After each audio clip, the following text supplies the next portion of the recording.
And 2:45.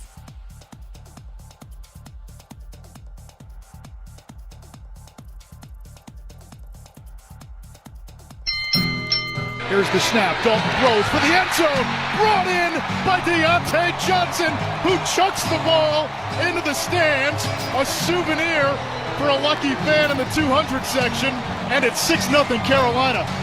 10 seconds. Andy pumps, floats one back to the end zone. Brings it in. Ride dollar bill. Xavier Legette. He does the horse ride, and the Panthers get the TD.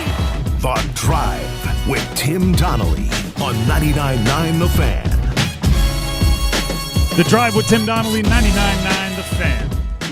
I'm Tim Donnelly, Dennis Cox producing the show, and we are starting with a gentle yet firm PSA to the national football media. Get the heck out of our Panthers news. You don't know what it needs. You don't know what it takes. You don't know what it's been like. There's no get-rich-quick scheme. There's no 4-minute abs to get the Panthers in shape where you just have to drink this special mixer and then go out there and do 2 minutes of planks and you'll look absolutely ripped. If only. There's no, are you in bankruptcy? Well, sign up for this, and in 1 week, we'll have all your creditors and debtors just completely taken care of. There's no quick fix. No Ponzi scheme out there? There's no Ponzi scheme. There's no, we can guarantee 20% returns, 30% return. It's not there for the Panthers. There's one way to solve the Panthers, and it's the hard way. It's the difficult way. It's getting better incrementally, drafting well, developing well, making smart acquisitions. It is trading well, it is coaching well, and it is doing those things each and every day. I'm listening to Unsportsmanlike, which is the morning show you can hear here on 99.9 The Fan. Evan Cohen, one of the co-hosts. We like Evan. He comes on the show. He shouts out our station, our market on their national morning show quite often. He's talking about a move that he thinks the Panthers and Browns should make. And this is not an exaggeration. I am prone to exaggeration. I am prone to a little, they outscored them by $1 billion. That's not what I'm talking about. Little theatrics. The trade he proposed made my head hurt. We have the audio. Here's Evan Cohen proposing a trade between the Cleveland Browns and the Carolina Panthers. The Cleveland Browns trade Deshaun Watson, a 2026 first-round pick, and a 2027 conditional second-round pick that can become a first for Bryce Young. The Cleveland Browns are going to have no choice but to eat a large portion of the salary cap hit for Deshaun Watson. So in order to do that, you need to find a quarterback with high potential and low cost. The Carolina Panthers are going to have no choice but to move on, it seems like, from Bryce Young. And you need to find a quarterback, and you need to have as many chances to do so, thus as many picks as possible. And by the way, when I say you need to find a quarterback, you also may realize you're not ready to find the quarterback and thus have as many pieces around where a quarterback can slide right in. How do you do that? The conditional part of this, it becomes two firsts. If Bryce Young becomes the starter and performs well in Cleveland, the Carolina Panthers would never then have Deshaun Watson on their roster. They would get him, cut him immediately, take the dead cap hit, and you're basically buying 2 first-round picks. Does your head hurt? Does everybody's head hurt? I feel like we should be rubbing our temples right now for a few reasons. One, the trade is implausible. The problem with the Deshaun Watson contract is not the Browns don't want to cut him. It's if you cut him, the cap hit becomes so astronomically huge that you wouldn't be able to field the rest of your roster. Panthers would take on, because the signing bonus that he signed at the beginning and really that's it. The signing bonus is what the the Browns would have to eat. That whatever's left remaining on the prorated cap hit for the signing bonus would be sped up to next year's cap for the Browns. But he didn't sign a huge signing bonus because it was all guaranteed. He didn't need to. So there's like $16 million that the Browns would keep. The other $150+ million in cap hit, the Panthers would eat the moment they cut him, which is what Evan Cohen suggested. You could keep him, spread that cap hit out as long as he is still on the roster. But then you have Deshaun Watson on your team. Yeah, there's that. If you're bringing him in to cut him, that's $155 million. Just for perspective, $255 million is the entire salary cap this year. You'd be putting almost 2/3 of all the money you're allowed to give players just to Deshaun Watson, who wouldn't be on your team. You can't field the roster with just the rest, let alone the contracts you already have on your roster that would eat into that. Yeah. But the reason why this probably if Evan Cohen's deal is to get people talking, good job, because I guarantee you this is one of those things, because it seems like a get-rich-quick scheme. It's, hey, I can take this terrible deal by the Browns to Deshaun Watson, and I can take this terrible situation that the Panthers have found themselves in, and I can wiggle my nose like I dream a genie, and they're both going to be settled. The Panthers will have an extra first and a second-round pick so they can go get their quarterback, as if it's that easy. Oh, and we'll just ignore the $100+ million in cap hit they'll have to navigate while they try to build up every other part of their roster, because it's not just the quarterback. I know he did say that the Browns would have to eat a bunch. I don't know if you just tell them, hey, Cleveland, we'll make that deal if you convert X amount of dollars to signing bonus, and you guys eat that. They'd have to eat $80 million, in which case, why are they giving up the first and the second to get Bryce? Because they're paying the Panthers to take the bad contract. Yeah. They're just paying him in draft capital. It's sometimes you just have to take your medicine. The Panthers didn't get here in a day. No. There's bad draft after bad draft after bad draft. There's bad roster management, there's injuries, there's poor evaluation, there's quick triggers as far as hiring and firing by the owner. There's so many things that have gone wrong to get here. It's not one, let's think outside the box and bring in Deshaun Watson and get extra firsts. There is no quick fix. You have to get better slowly. And it might not even seem like you're getting better slowly, right? Because I know it's going to be so, right? The Texans were bad one year and good the next. They were getting better. They just ended up being a quarterback away. Made a good hired head coach, a great hired offensive coordinator. They had players around him. They spent money on the offensive line. You didn't realize how good the draft pick of Nico Collins was. You didn't realize how good the draft pick of Tank Dell was. You didn't realize, like, they were getting better, and then it just seemed like it was all at overnight. Right? It's, you know, Jelly Roll is? Yeah. Jelly Roll's whole thing.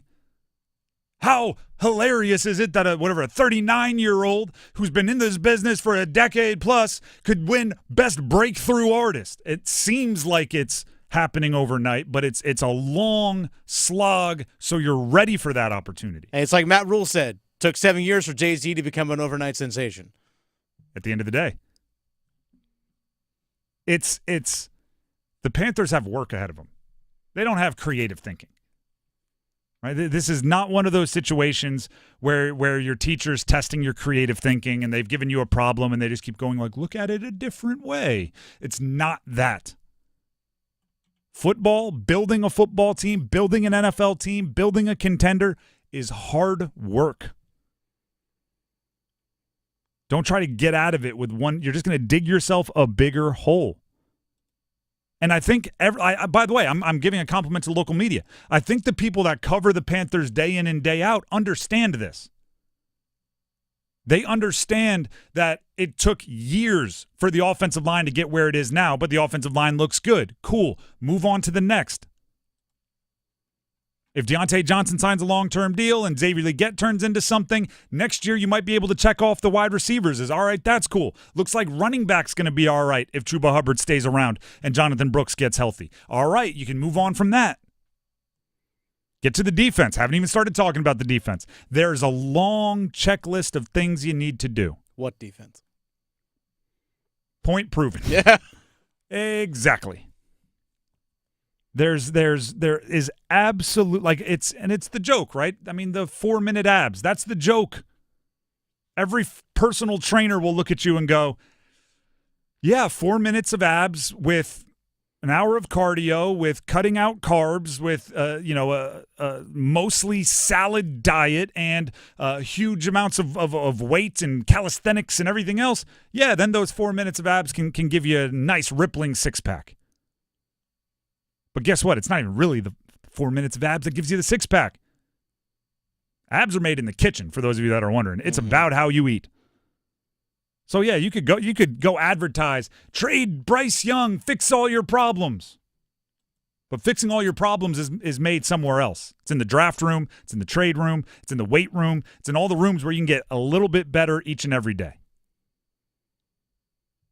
And it's frustrating to be like, it's this simple. It's like, no, it's not. It's disrespecting how hard that job is. The Drive with Tim Donnelly, 99.9 The Fan. Basically just, if you need a Panthers conversation, just call me or Dennis, right? Like, we got you. We know it all inside and out. Mm-hmm. We got Panthers playbook. We got all that. YouTube. We got all of it for you. Just check out our YouTube page, 99.9 The Fan. We'll let you know how it goes because we're watching it every day. The Drive with Tim Donnelly, 99.9 The Fan. The Carolina Hurricanes. I'm trying to give the national media a break here when it comes to the Carolina Hurricanes. Oh, okay. For about the last year and a half, however long I've had this show, I've been screaming about how certain Carolina Hurricanes are underrated to the national media. Mm-hmm. I'm turning towards the Canes players now and saying, control what you can control. This isn't about them, it's about you. I'll give you the message for the Canes stars coming up next. Stick around. We're kicking it this fall with college football. Join 99.9 The Fan all season long and catch your favorite teams in action. The ACC, the SEC, and every conference that matters. You'll find the best matchups here. Jordan Moore delivers, and the Blue Devils have the lead. College football on 99.9 The Fan is brought to you by Wilkinson Chevrolet Cadillac Buick GMC in Sanford and by Amedios. Caesars Sportsbook is the only sportsbook app with Caesars rewards. Win or lose, every bet you place brings you closer to perks only Caesars can offer. Hotel stays, bonus bets, game tickets, and more. Download the app using the promo code Radio1000 and you'll place your first bet today. If you win, great. If not, you'll get it back as a bonus bet up to $1,000. Must be 21 plus and physically present in North Carolina. New users only must register using eligible promo code. First bet after registration must qualify. Max bonus bet $1,000. Bonus bet expires 14 days after receipt. Void where prohibited. See Caesars.com/promos for full items. Tribal Casino Gaming Enterprise is a licensed operator by the North Carolina State Lottery Commission. Know when to stop before you start. Gambling problem? Call 1-877-718-5543 or visit morethanagame.nc.gov. What if you could be debt-free by this January? Get rid of all that high-interest debt, pay off all your credit cards, consolidate everything into one lower payment? Hey, it's Dennis Cox. If you're ready to stop stressing over bills, you need to call Loan Pronto right now. With rates at their lowest in 2 years, this is the perfect chance to use your home's equity and save big going into the new year. Loan Pronto's got rates with APRs in the low fives, and they're getting homeowners hundreds of thousands out of their home's equity. Homeowners who do this save on average $850 a month. Loan Pronto offers a ton of options, including total refis or their express equity line of credit. So call now. Get a rate quote in just minutes with no hard credit pull and no upfront fees like those other guys. Call today and you won't make a house payment till 2025. LoanPronto.com, 919-381-1760. LoanPronto.com, free rate quote now, 919-381-1760. Equal housing lender, NMLS 1661781, on approved credit, NMLSconsumeraccess.org. I'm still going for it, even with higher stroke risk from atrial fibrillation and a regular heartbeat not caused by a heart valve problem. Over a 3-year study, Eliquis apixaban tablets reduced stroke risk better than warfarin, and over 97% of Eliquis patients did not experience a stroke. A first stroke occurred in 2.9% of warfarin patients versus 2.3% of Eliquis patients. Don't stop taking prescription Eliquis without asking your doctor. It may increase your stroke risk. Eliquis can cause serious and in rare cases fatal bleeding. Don't take Eliquis if you have an artificial heart valve, abnormal bleeding, or antiphospholipid syndrome. While taking, you may bruise more easily or take longer for bleeding to stop. A spinal injection while on Eliquis increases risk of blood clots, which may cause paralysis, the inability to move. Get medical help right away for unexpected bleeding, unusual bruising, or tingling, numbness, or muscle weakness. Medications such as aspirin products products, NSAIDs, SSRIs, SNRIs, and blood thinners may increase bleeding risk. Tell your doctor about all planned medical or dental procedures. Learn more at Eliquis.com or call 1-855-ELIQUIS. Get in zone, AutoZone. Welcome to AutoZone. What are you working on today? So you've got an oil change coming up. You can go farther and save on full synthetic with our oil change special. Right now, you can get 5 quarts of Valvoline Advanced Full Synthetic with an STP Extended Life oil filter for just $35.99. Get the parts you need when you need them at AutoZone or AutoZone.com. Get in zone, AutoZone. Restrictions apply. He'll get it to Jarvis. Jarvis waiting. Still hanging on. He turns and scores! Seth Jarvis knocks it at 1.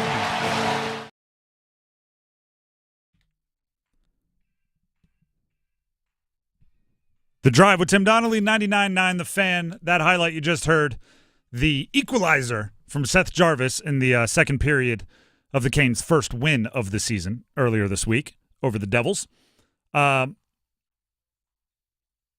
I'm done yelling about Canes players being underrated. I got all my yelling out at Evan Cohen to start the show. I'm done with the screaming and saying you're missing it, because I don't think the national media is going to get it. They're going to underrate the Canes because they're going to underrate the Canes. They're still mad that they left Hartford. Maybe.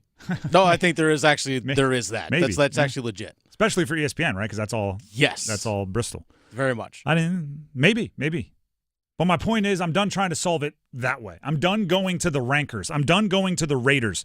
I'm done going to them and saying, you need to think better of the Canes. It's time to look at the Canes players and give them the old-fashioned coach mantra. It's time to control what you can control. If they're going to underrate you, what do you have to do to make it so they can't help but upgrade you?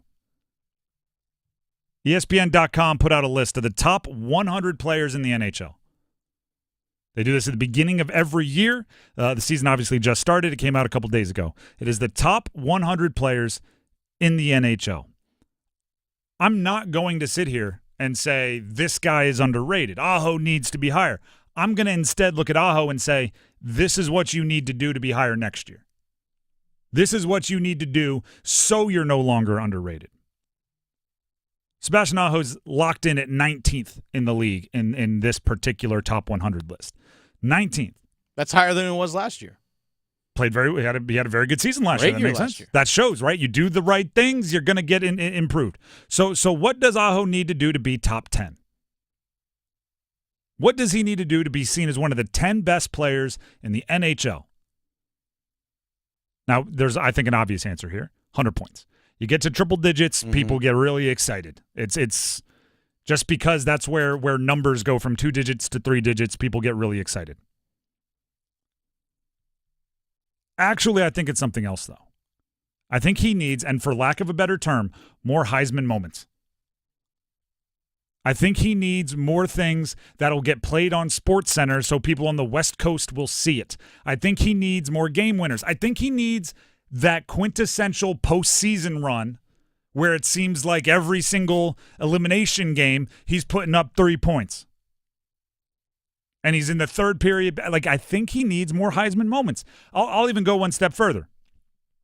If Aho was known for, and maybe even the namesake of, something like the lacrosse goal that Svetch is known for, even though Svetch has pulled it off, a handful of times in his career? 3 times? Not even a handful? A few? But because he's known for it and he tries it, and it's the Svetch. If that were Aho, if it were, hey, it's the Aho, he's going for the Michigan, I think Aho might be like 7 spots higher. Because people would know, like, there's a branding element to these lists. The reason why I call it a Heisman moment is people say you can't win the Heisman if there's not that 20-second clip they're going to play at the Heisman ceremony when they give you the trophy that shows how awesome is he. Remember when Lamar Jackson jumped over the guy right at the goal line, landed, and then walked into the end zone? Heisman moment. Remember Johnny Manziel tossing the ball in the air because he almost fumbled it, catching it, scrambling to his left, throwing it across his body to beat Alabama? Heisman moment. Aho needs some of those. What does Jacob Slavin need to do to be top 50? He's locked in at number 96. Again, I'm doing my best not to rant and scream about how that is too low. Criminally underrated. Instead, I'm saying, I'm doing my best not to do that. I agree with you, but I'm not. Instead, I'm saying, what does Slavin have to do so they don't underrate him? Put him in the top 50. ESPN has him 96th. What does he have to do? I actually think this one is obvious, and Dennis, you actually were the first to say it when we were preparing for the show. He needs to score more goals. Yeah, because so many other defensemen in the league, like the Cale Makar, the Quinn Hughes, those other guys, they put up 70 points in a season. To use the Heisman analogy again, it's the equivalent of running like 10 plays on offense if you're a defensive back. Mm-hmm. Just go catch like 2 touchdowns, and then everyone's like, whoa, he's so much more than a defender. So if you're Slavin, just, one time a game, go see if you can't get yours. Score 20 goals, 25 goals, and you'll jump leaps and bounds over other players in lists like this. And now here's the part that I'm doing my best not to yell about. I'm really trying to hold myself to it. Mm-hmm. That's it. That's all the Canes players in the top 100. They have Aho at 19, Slavin at 96, nobody else on the list. So I guess the question for everybody else on the roster isn't like how to level up or get to the next tier. It's how do you make the list at all? What needs to happen this season so next year Seth Jarvis is in the top 100 players? By the rankers, by the analysts, going into next season. Again, I think there's an obvious answer here. I think it's probably 40 goals. He had 33 last year. That was tied for 27th. Apparently, you can keep the 27th best goal scorer off the top 100. 40 puts him in the top 15 from a season ago. A top 15 goal scorer gets in the top 100 every time. He was also just outside the top 50 in total points. Literally, if he would have scored one more goal, gotten one more point, he would have been tied for 50th in total points. So for me, for Jarvis, it's just a little bit more production. I don't think there's as much theoretical or narrative storyline driven. I think people like Jarvis. It's just you need to reach those minimum thresholds that'll allow them to put you as high as they want to. Can Svetch make it? He should. He should. Healthy for a full season would be one thing he has to do. Where you got to start. I actually think it would only I think if he had Seth Jarvis's production from last year, Svetch would be in. Possibly. I think people can't wait to make Svetch famous. I think they're still trying to make Svetch happen. They're trying. They really do. I think part of it's because of where he was drafted, and part of it is because there is all the what ifs of the injuries. I think he's the one player on the Canes that I do think the national media wants to be excited about. I think everybody else, they're looking for reasons to nitpick. I do think if Svetch is just healthy for a season and gives you 68 to 72 points, I think he'll end up on that list next year because he does feel supported nationally, and I don't know why. That's why it's frustrating to me. I don't know why these players get these reputations outside of the things they do on the ice. But I think Svetch can make it. I think Jarvis can make it. I think, obviously, Aho, with slightly more production and slightly more highlights, can go as high.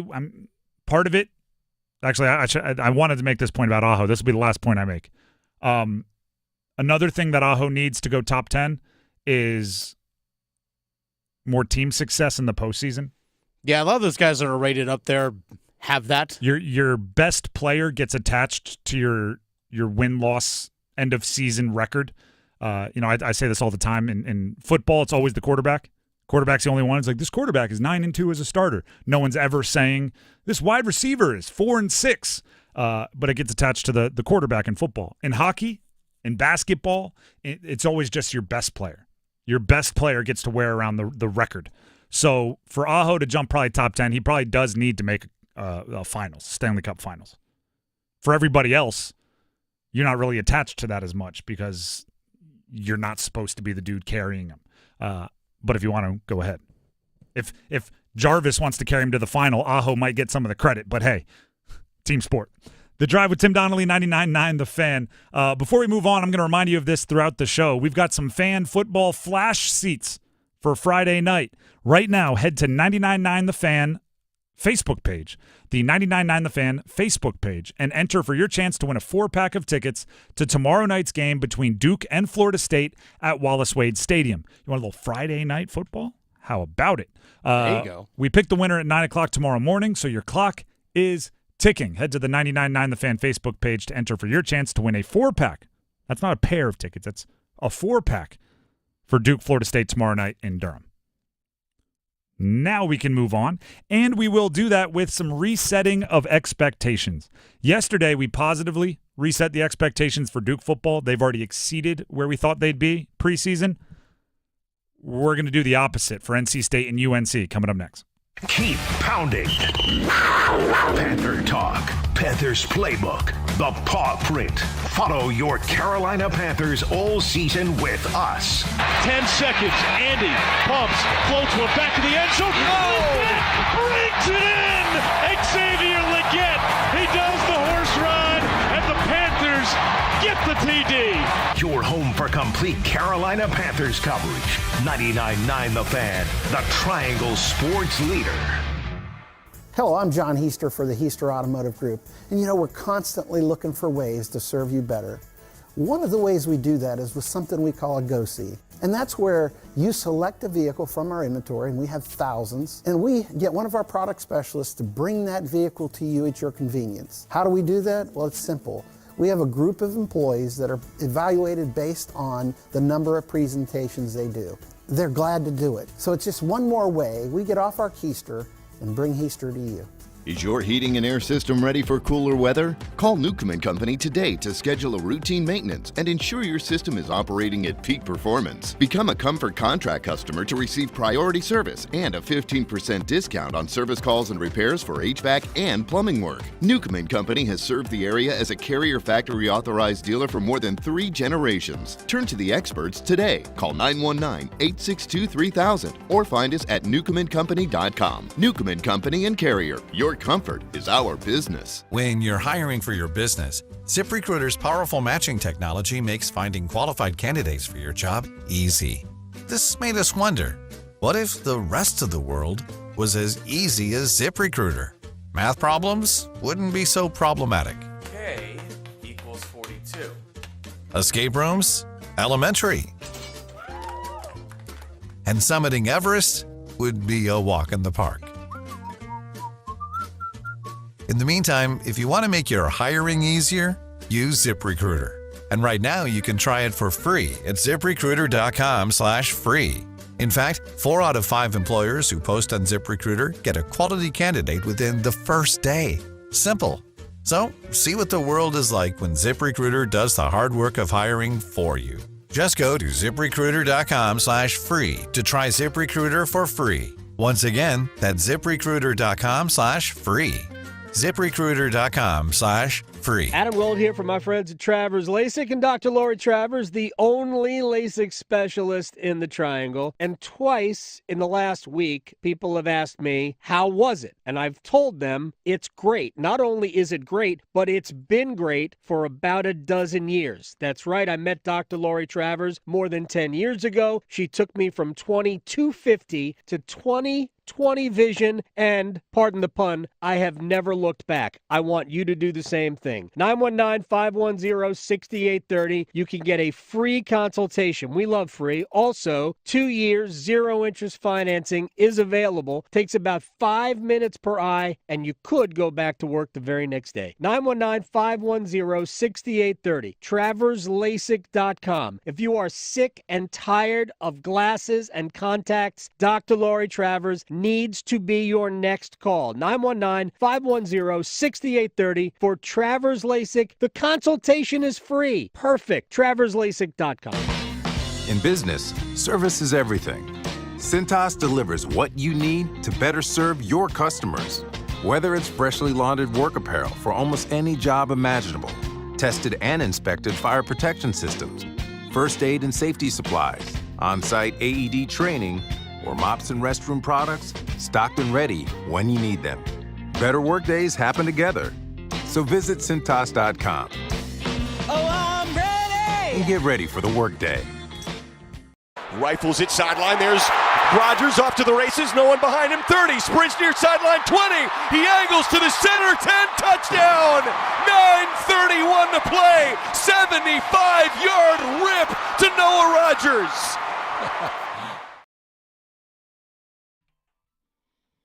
That was a really unbelievable play. Shout out to C.J. Bailey and Noah Rodgers of NC State.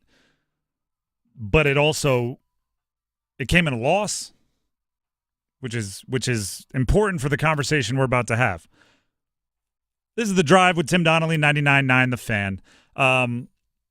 We are roughly halfway through the college football season, so it's a good time to take a step back. Yeah, 6 out of 12 done. Reset. Look at what you got right. Look at what you got wrong. And I will just raise my hand and say we got some stuff wrong. I thought State would be the best team in the Triangle. I thought UNC would be the second best team in the Triangle. I thought Duke would be the third best team in the Triangle. You might be able to flip those completely. Whoops. NC State and UNC. Again, like I said, I had State above UNC, but there were parts of UNC that I absolutely loved as well. Their goals from the beginning of the year, see ya, gone. Now, it's about avoiding disaster.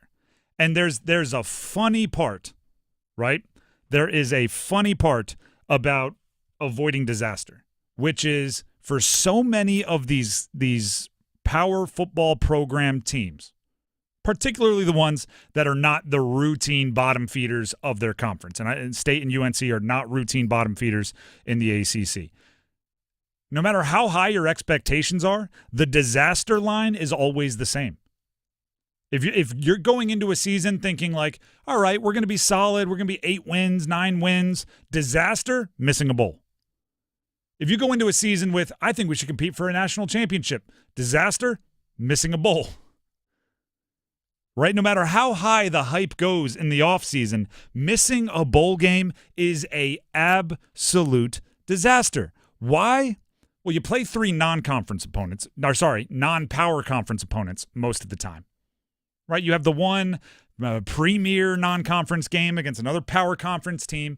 For UNC, it was away at Minnesota. For NC State, it was the Duke's Mayo Classic kickoff classic against Tennessee. Then you get 3 Group of 5 or FCS games. So if you win, which State has done thus far, just your 3 non-power conference opponents, you're halfway to a bowl. And you have 9 more games to find 3 wins. If you just beat teams that are from a level of football that should be described as below where your level of football is, then you need to just win 3 of 9 games to make a bowl game. If you don't do that, disaster. What does disaster mean? It used to mean you don't keep your coaches' jobs if you're missing bowl games. You might get 1 redo. If your agent did a really good job with the buyout, you get 1 redo, right? 1 bad year, all right, see if you can fix it. If you go 2 years without making a bowl, see ya. If you don't have a great buyout, if your contract isn't great, if your agent needs to be replaced, you might only get 1 time not making a bowl and see ya. But in modern college football, the stakes are higher than that. You don't make a bowl game, guess whose job's not safe? It's not just the coaches. Now that transfer portal is a calling. All of a sudden, new quarterbacks are on campus. All of a sudden, new wide receivers are on campus. All of a sudden, there's a whole bunch of guys that were higher-ranked recruits than you, and they went to bigger schools that are coming looking for new jobs. And that new job they're looking for is yours. You don't miss bowl games and come back the next year building off of what you had the year before. UNC has 2 midseason AP All-Americans, 2 second-team midseason All-Americans. Omarion Hampton, yeah, and Willie Lampkin, one of their guards. Individual awards don't save jobs. Nope. NC State needs to find a way to raise money. Right? Their coach has made that a point in multiple post-game comments and everything else. Missing bowl games hurts the raising of money. I guarantee you. It increases the anger around your program from people that give money. It increases the questioning of who you're giving the money to if you don't make bowl games. That's true for every program. So when we're resetting expectations right now for State and UNC, when we are going, all right, we were a little overzealous with how we thought these teams would be in the preseason based on what they've done over their first 6 games. What we need to do is go all hands on deck, by any means necessary, get yourself to 6 wins. By any means necessary, you better have a 6 or more in the win column when this regular season is done. I don't care if you're going to the Pop-Tarts Bowl, the Beef O'Brady's Bowl, or some other new bowl that hasn't been developed yet. If you're going to the Pinstripe Bowl, if you want to go play in a baseball stadium, a hockey arena, overseas, I don't care what bowl game it is. Just get there. Just get to a bowl game. And how you get there becomes so much less important. For making a college football playoff, style points matter. Even your losses, you want to play well in your losses so it looks like a good loss. You want to put up points. You want to have players with buzz. You want to not just land the skateboarding trick. You want to land it and look cool doing it. For bowl eligibility, oh, no. It does not matter if your losses are pretty. It does not matter if you're putting up big offensive points. It does not matter if you have an All-American. What matters is, do you win the game? Beg, borrow, and steal. By hook or by crook. All of those sayings apply here. If you're UNC, you have Omarion Hampton, second-team AP, midseason All-American. You have Willie Lampkin, AP, second-team, midseason All-American. If to win a game, you have to give the ball to Omarion Hampton behind Willie Lampkin 18 to 20 times, you do it. NC State, if you have to completely abandon the traditional run game, I know it's not how Dave Doran wants to play. I know that's not how he draws it up when he thinks of ideal football, but if you have to, you have to. This is a necessity thing from this point forward. It is an emergency. It is avoiding disaster right now from this point forward. I've used this saying before, this example before, but I think it applies to so many things. Going back to a high school football game, we were ahead by, 2 or 3 scores. I was the quarterback. Back in the day, before we signaled in, I had to run to the sideline. Remember when quarterbacks used to do that? Run to the sideline, get the play from the coach, run it back into the huddle, call it to the team. So we're ahead, and my coach had the strategy of, if you're ahead by more than 2 scores, you run the darn ball. You take the air out of it. Didn't matter if we had a good quarterback, good wide receivers. No. 2-score lead. We want to be out of here in 20 minutes. Let's get this game over with. Hey, that's fine. So I go to the sideline. Boom. Run play. Boom. Run play. And our best run play, pulling guard. And we were having success running in one direction. Never forget, my left guard, Pat Casey, came to the huddle one time. He had just pulled like 4 plays in a row. Big dude. Tim, tell coach I can't pull anymore. Tell coach I can't pull anymore. I was all right. Ran the play, jogged to the sideline. Hey, coach, Pat Casey said he's donezo. Said his legs are shot. Can't pull anymore. Coach looked at me, took a deep breath, and said, tell Pat Casey he's pulling on every play for the rest of the game. And we went out there and we called left guard pulls. Maybe not every play, but it felt like it for the rest of the game. To the point where driving home on the bus, Pat Casey, full laying down in the middle of the aisle of the bus, full body cramp, just absolutely done. With Pedialyte being like poured, we're trying to pour it in his mouth, just in the eyes, in the face. He's screaming. One of the painful yet looking back hilarious moments of my high school career. If that's how you have to treat Omarion Hampton, I don't care if you're tired, Omarion. We're giving you the ball every play for the rest of the game. And if he has to have Pedialyte and pickle juice poured in his eyes because he's laying down on the flight home from an away game, you do it. If that's what you have to do to prevent missing a bowl game. If you want to just go full entertainment for us, if you're not a fan of either, you just want to watch something fun, that end of the season, last game, State UNC game, if that is 2 5-win teams competing for the 6th win, both teams know you lose this, it is a full-blown disaster. Loser leaves town match. If contracts weren't involved, it might have been for some of those people. Mm-hmm. It might have been for some of those people.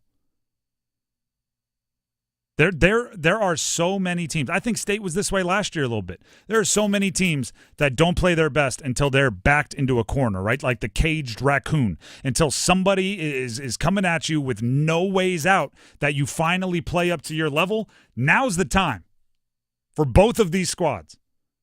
There are no exits. There are no easy way outs.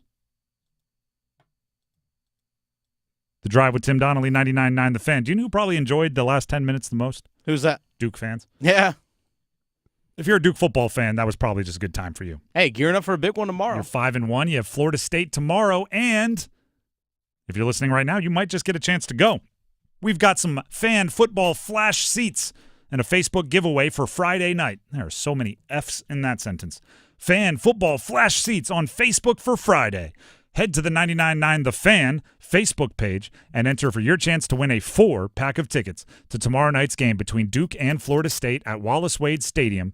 We're going to pick our winner at 9 o'clock tomorrow morning, so your clock is ticking. Get to our Facebook page, 99.9 The Fan, before 9 o'clock tomorrow to enter for your chance to win tickets to see Duke, Florida State in Durham tomorrow. The Drive with Tim Donnelly, 99.9 The Fan. I'm not even going to act like last night happened for the Major League Baseball playoffs. I'm just going to assume that after the Mets, my Mets, I'm a Mets fan. Yeah, your Mets. After they lose by a bunch and get shut out by the Dodgers, that it just becomes absolute commonplace that they then come back and hit a grand slam in the second inning of the next game. They win that one to even up the series. Okay. Because that's what happened. Game 1, the Mets lost 8-0. Game 2, they had the grand slam in the second inning from Vientos. They had the home run to start things off, but from Lindor, and they won Game 2. Then, Game 3, they lost to the Dodgers 8-0. And now it's only, I'm just assuming, because this is, they have a history of it. Game 4 becomes the win. You tie up the series. Now it's a 3-game series. Anything can happen. I don't care how much money the Dodgers make. I don't care how cool Shohei Ohtani is. Mets in 6. You're just following the trend. Mets in 6, exactly. What's the best indicator of future results? Past results. It's exactly how it's supposed to go. Mets in 6. I did say Mets in, I think, 5 before the series. A little lose the first, win the next 4, so that's off the table. But Mets in 6 is how it's going to go. Okay. Well, Mets in 5 after Game 1. Yeah, we'll just do it that way. Mets in 5 after Game 1. My blind homerism of the Mets is it's going to take on some mental gymnastics at some point in time. Oh, yeah. We're going to twist into a pretzel if we have to. Tonight there's also the other game, the Yankees and Cleveland, which is, I would say, less exciting, but sure, go ahead. They'll play it. 2-0 Yankees. Yankees, yeah, exactly. Yankees up 2-0. Speaking of caged animals, which we were talking of a second ago, there's the Guardians, right? You want to talk must win? I know it's not an elimination game. Must win. Right? You go down 3-0. One of those games, the bats for the Yankees will light you up and send you home unless you win tonight. So it is that kind of deal. It is that kind of deal right now in Major League Baseball. Must win? Must win for the Guardians. Must win. Must win for the Guardians. You know what? I'm going to throw this out there too. Must win for the Mets. Oh, there you go. Now, if they lose, I'll come up with some way to twist myself out of that. Just of course. But no, must win for the Mets. It'll be Mets in 5 after Game 2 then. Exactly. It's they got there first, so now it's not, they don't have like the down 3-0s and everything. They're good. It's just how long does it take? Yankees Cleveland will actually be starting up in a little over an hour here, 5:08. Yeah, that's right. It's an early pitch. L.A. and New York will be 8:08. So we'll have updates on the game here before we're done. That we will. Clark Schmidt versus Matthew Boyd on the mound for New York and Cleveland. It's Yoshinobu Yamamoto and Jose Quintana for the Dodgers and Mets. Let's go, Jose.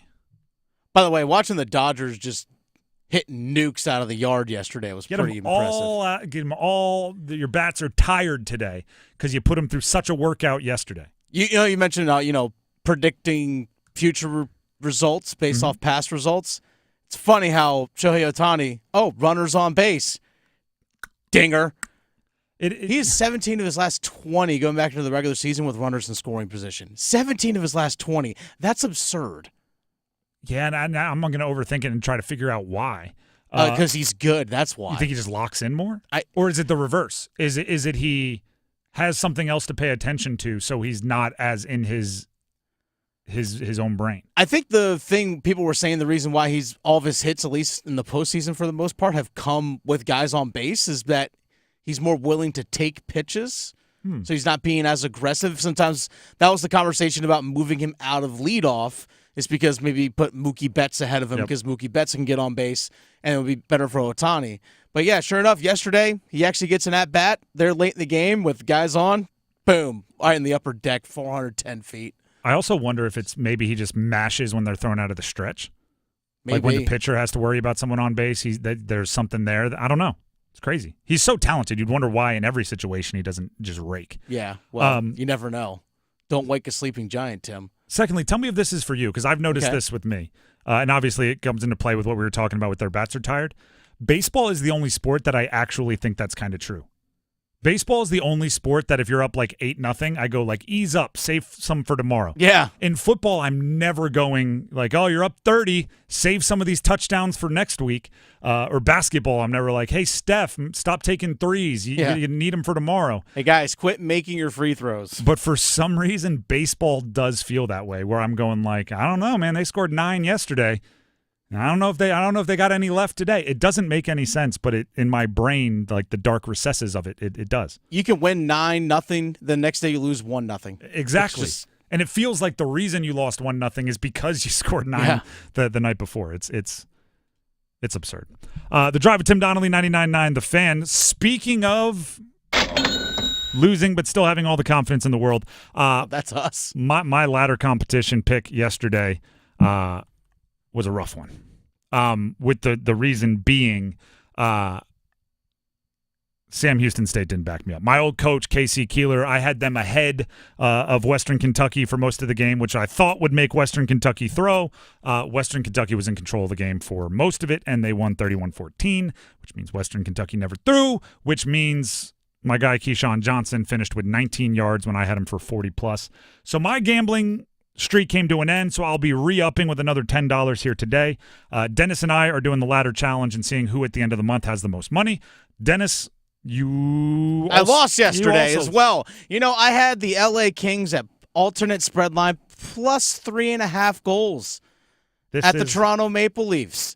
All he had to do was not lose by 4. Then sure enough, late in the game, you know what the Toronto Maple Leafs said? Yeah, you know what? Let's keep scoring. Let's get, this power play opportunity. Yeah, let's bury this one in the back of the net. And they did. And they lost 6-2 to the LA Kings. Do you know what's funny? For those of you that don't have the background, ladder challenge is a thing online where you're challenged to start with, say, $10 or $100, whatever your unit of betting is, and you bet one very likely to win bet every day for a month. So it's minus 500, it's minus 1,000, whatever you agree on, and you try to. Those are likely to win bets. You try to win one a day for a month, and you keep rolling over the winnings. You just keep putting whatever you win into the next bet, and if you hit it for a month, by the end you have a whole bunch of money. People are trying to do it online. So at first, Dennis and I were collaborating on our picks. Maybe I would come up with 3 that I like. Dennis would pick which one out of those 3 we would go with that, or vice versa. And we didn't last very long. No, we did not. So we said, all right, splitting up competition. You do it, I do it independently. We'll see who's better. It turns out it may not have been that we were bad as collaborators, because we went 3 days and we both bowed out at the exact same time. So we're back on the horse. We have till the end of the month. You're only allowed to re-up and put more money in if you go busto. We both went busto, so it's another $10. And Dennis, you lead off this time. I led off yesterday. What is your pick? Our basic rules are It's 500, minus 500 or more. It's got to be a longer shot than that. You can go as far as minus 1,000, which is kind of what we've been aiming for, but it's up to you. Dennis, what do you have? All right, I'm going to go alternate spread line between the New York Rangers and Detroit Red Wings. You're just going right back on the horse. I'm going right back to it. Alternate spread just did you dirty. Yeah, well, the New York Rangers plus 2.5 at Detroit. Give me that. Detroit, not that good this year. They're 1-2 on the year. Rangers 2-0-1. Give me that alt spread line. And I think it is, give me a real quick second. I just want to check and make sure I confirm it here. Plus 2.5 for the Rangers is a minus 875. Minus 875. I can tell you right now, my bet will make me a little more money. Okay. Minus 710 is the bet. It is a Thursday night football bet. Broncos at Saints tonight. I'm learning from our previous mistake. Earlier, we had an under on Thursday night, and it crushed us. It was the Falcons when they went bananas. Yeah. Broncos overtimed. At Saints. We did get overtimed. Over 25.5 points total. I totaled it down to 25.5. And here's my justification. Every single Thursday night game, going back to December of 2022, has hit over 25.5 points. I think in a shortened week, the defenses have a harder time getting their act together. Maybe it's a physicality thing. Maybe defenses, when they're sore and haven't had a full week to recover, have a harder time playing. Whatever it is, going back to December, and by the way, like the Panthers and the Bears played last year on Thursday Night Football. Even that game, which the offenses were, what was it, Tyson Bagent and Bryce Young? Bryce Young. Those offenses hit the over of 25.5. They got to 29. You could think an Amir Smith-Marset punt return for a touchdown for that one. So you might be sitting here going, well, also like sloppy special teams. It's a Thursday night thing. You may be going like, you're taking Rattler and Knicks to go over. I'm going, listen, we've had some stinkers on Thursday Night Football the last year and a half, 2 years. Every single one of them, going back to December of 2022, has hit over 25.5 points. So if this doesn't hit, it's just the football gods out to spite me. It's just somewhere up there, there's a Lombardi that's just laughing his tail off because they're having their way with me. You just need one touchdown a quarter. Doesn't matter which team. Just one touchdown a quarter. Offense, defense, special teams. Doesn't matter. Do not care.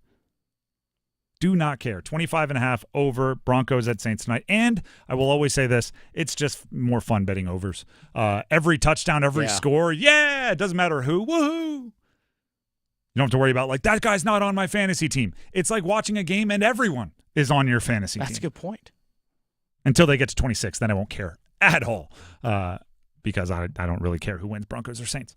So there you go. Day number 1 again between Dennis and I in the ladder competition to see who can have the most money at the end of the month. The Drive with Tim Donnelly, 99.9 The Fan. Right now, Tim Donnelly here for Window Nation. Did you know that getting new windows from Window Nation can save you money every single month on your energy bill? Did you? Well, now you do. I just told you. And you can learn so much more by calling up Window Nation and having them come out to your home for a free in-home consultation. They'll look at your windows. They will literally take out machines. It looks like a science fair project. The heat lamps and everything, and it's like a thermometer, but it's more fancy than that to tell you how much heat is being felt in a certain area. They'll do the whole demonstration right there on your windows. You can go into stores and they can do demonstrations on windows that are there, but you don't know. It's like, do I have that one? Do I have that one? What's in my house? They will come to your house. Window Nation will. They did it for me. And they showed us what our windows were doing as far as our energy bill, keeping energy in. As it gets cold, it was a little chilly this morning coming in the office. As it gets cold and you start firing up the heat, you want to keep that heat inside your house. Window Nation windows can help you do just that. But wait, there's more. Buy 2 windows, get 2 windows free, plus pay nothing with no interest for 2 full years. That's buy 2 windows, get 2 free, no limit to how much you can save. Call now to set up that free in-home presentation and free estimate. The number to call is 866-90-NATION. That's 866-90-NATION, or visit windownation.com to schedule. Once again, that is windownation.com. We are going to take a break. When we come back, football at 4. About the Panthers game this weekend, is it a Frankie Luvu revenge game, Jeremy Chinn revenge game? How much revenge will be served by the Commanders this weekend? Stick around.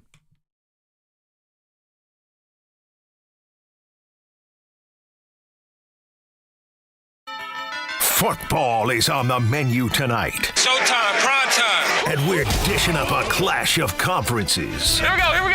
Woo! It's Denver and New Orleans. Pre-game starts at 7:30.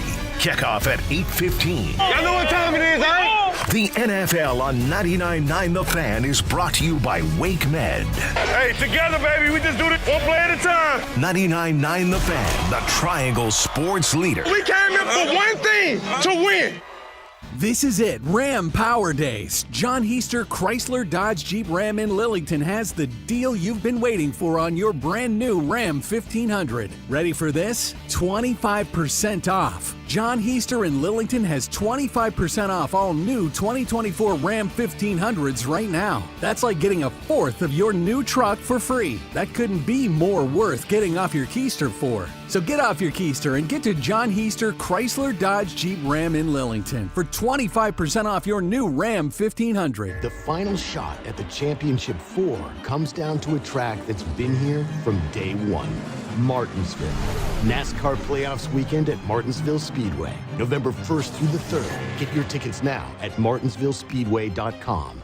Wow, you look fantastic. I love all the sparkle. It's your fault. You introduced me to jewelry television. I can't stop watching. Right, the prices are amazing. I know. There are so many different styles, and the color gemstone jewelry. Are you kidding me? Gorgeous. And did you notice JTV also has gifts for men? I got Jake an Invicta watch that he loves. New JTV customers receive $40 off their next purchase when they shop jtv.com/radio. Who are you texting? I'm not. I'm shopping JTV.com. What if you could be debt-free by this January? Get rid of all that high-interest debt, pay off all your credit cards, consolidate everything into one lower payment? Hey, it's Dennis Cox. If you're ready to stop stressing over bills, you need to call Loan Pronto right now. With rates at their lowest in 2 years, this is the perfect chance to use your home's equity and save big going into the new year. Loan Pronto's got rates with APRs in the low fives, and they're getting homeowners hundreds of thousands out of their home's equity. Homeowners who do this save on average $850 a month. Loan Pronto offers a ton of options, including total refis or their Express Equity line of credit. So call now. Get a rate quote in just minutes with no hard credit pull and no upfront fees like those other guys. Call today and you won't make a house payment till 2025. LoanPronto.com, 919-381-1760. LoanPronto.com, free rate quote now, 919-381-1760. Equal housing lender, NMLS 1661781, on approved credit, NMLSConsumerAccess.org. Caesars Sportsbook is the only sportsbook app with Caesars Rewards. Win or lose, every bet you place brings you closer to perks only Caesars can offer. Hotel stays, bonus bets, game tickets, and more. Download the app using the promo code Radio1000 and you'll place your first bet today. If you win, great. If not, you'll get it back as a bonus bet up to $1,000. Must be 21 plus and physically present in North Carolina. New users only must register using eligible promo code. First bet after registration must qualify. Max bonus bet $1,000. Bonus bet expires 14 days after receipt. Void where prohibited. See Caesars.com/promos for full items. Tribal Casino Gaming Enterprise is the licensed operator by the North Carolina State Lottery Commission. Knowing to stop before you start. Gambling problem? Call 1-877-718-5543 or visit morethanagame.nc.gov. This hour of the Triangle Sports Leader is powered by Ritchie Law Firm, Raleigh's injury lawyers. Bounces his way into the end zone. Touchdown! Visit GotBrian.com. That's GotBrian.com. WCMC HD1 Holly Springs. Take us with you on radio, web, app, Alexa, and YouTube. 99.9 The Fan, the Triangle Sports Leader. I'm meteorologist Elizabeth Gardner in the Weather Center. Clear skies looking beautiful, but a bit breezy. We'll see winds gusting up to around 20 miles per hour this afternoon. And it's on the cool side for this time of year. Highs only in the low 60s. We have the potential for some patchy frost again overnight tonight. We'll drop back into the mid-30s to around 40 degrees under clear skies. And a sunny day tomorrow, a little warmer with highs in the upper 60s. Weather update brought to you by Newcomb & Company, where your comfort is their business. Visit newcombandcompany.com. 4 o'clock check of your money. Dow Jones is up 185 points to 43,262. Market update brought to you by Zero Res. Celebrate the spooky season with Zero Res. Get 3 rooms of carpet cleaned with Zero Res starting at just $119. And Get a free dryer vent cleaning with the purchase of an air duct cleaning. Book online at ZeroResRaleigh.com. Again, ZeroResRaleigh.com.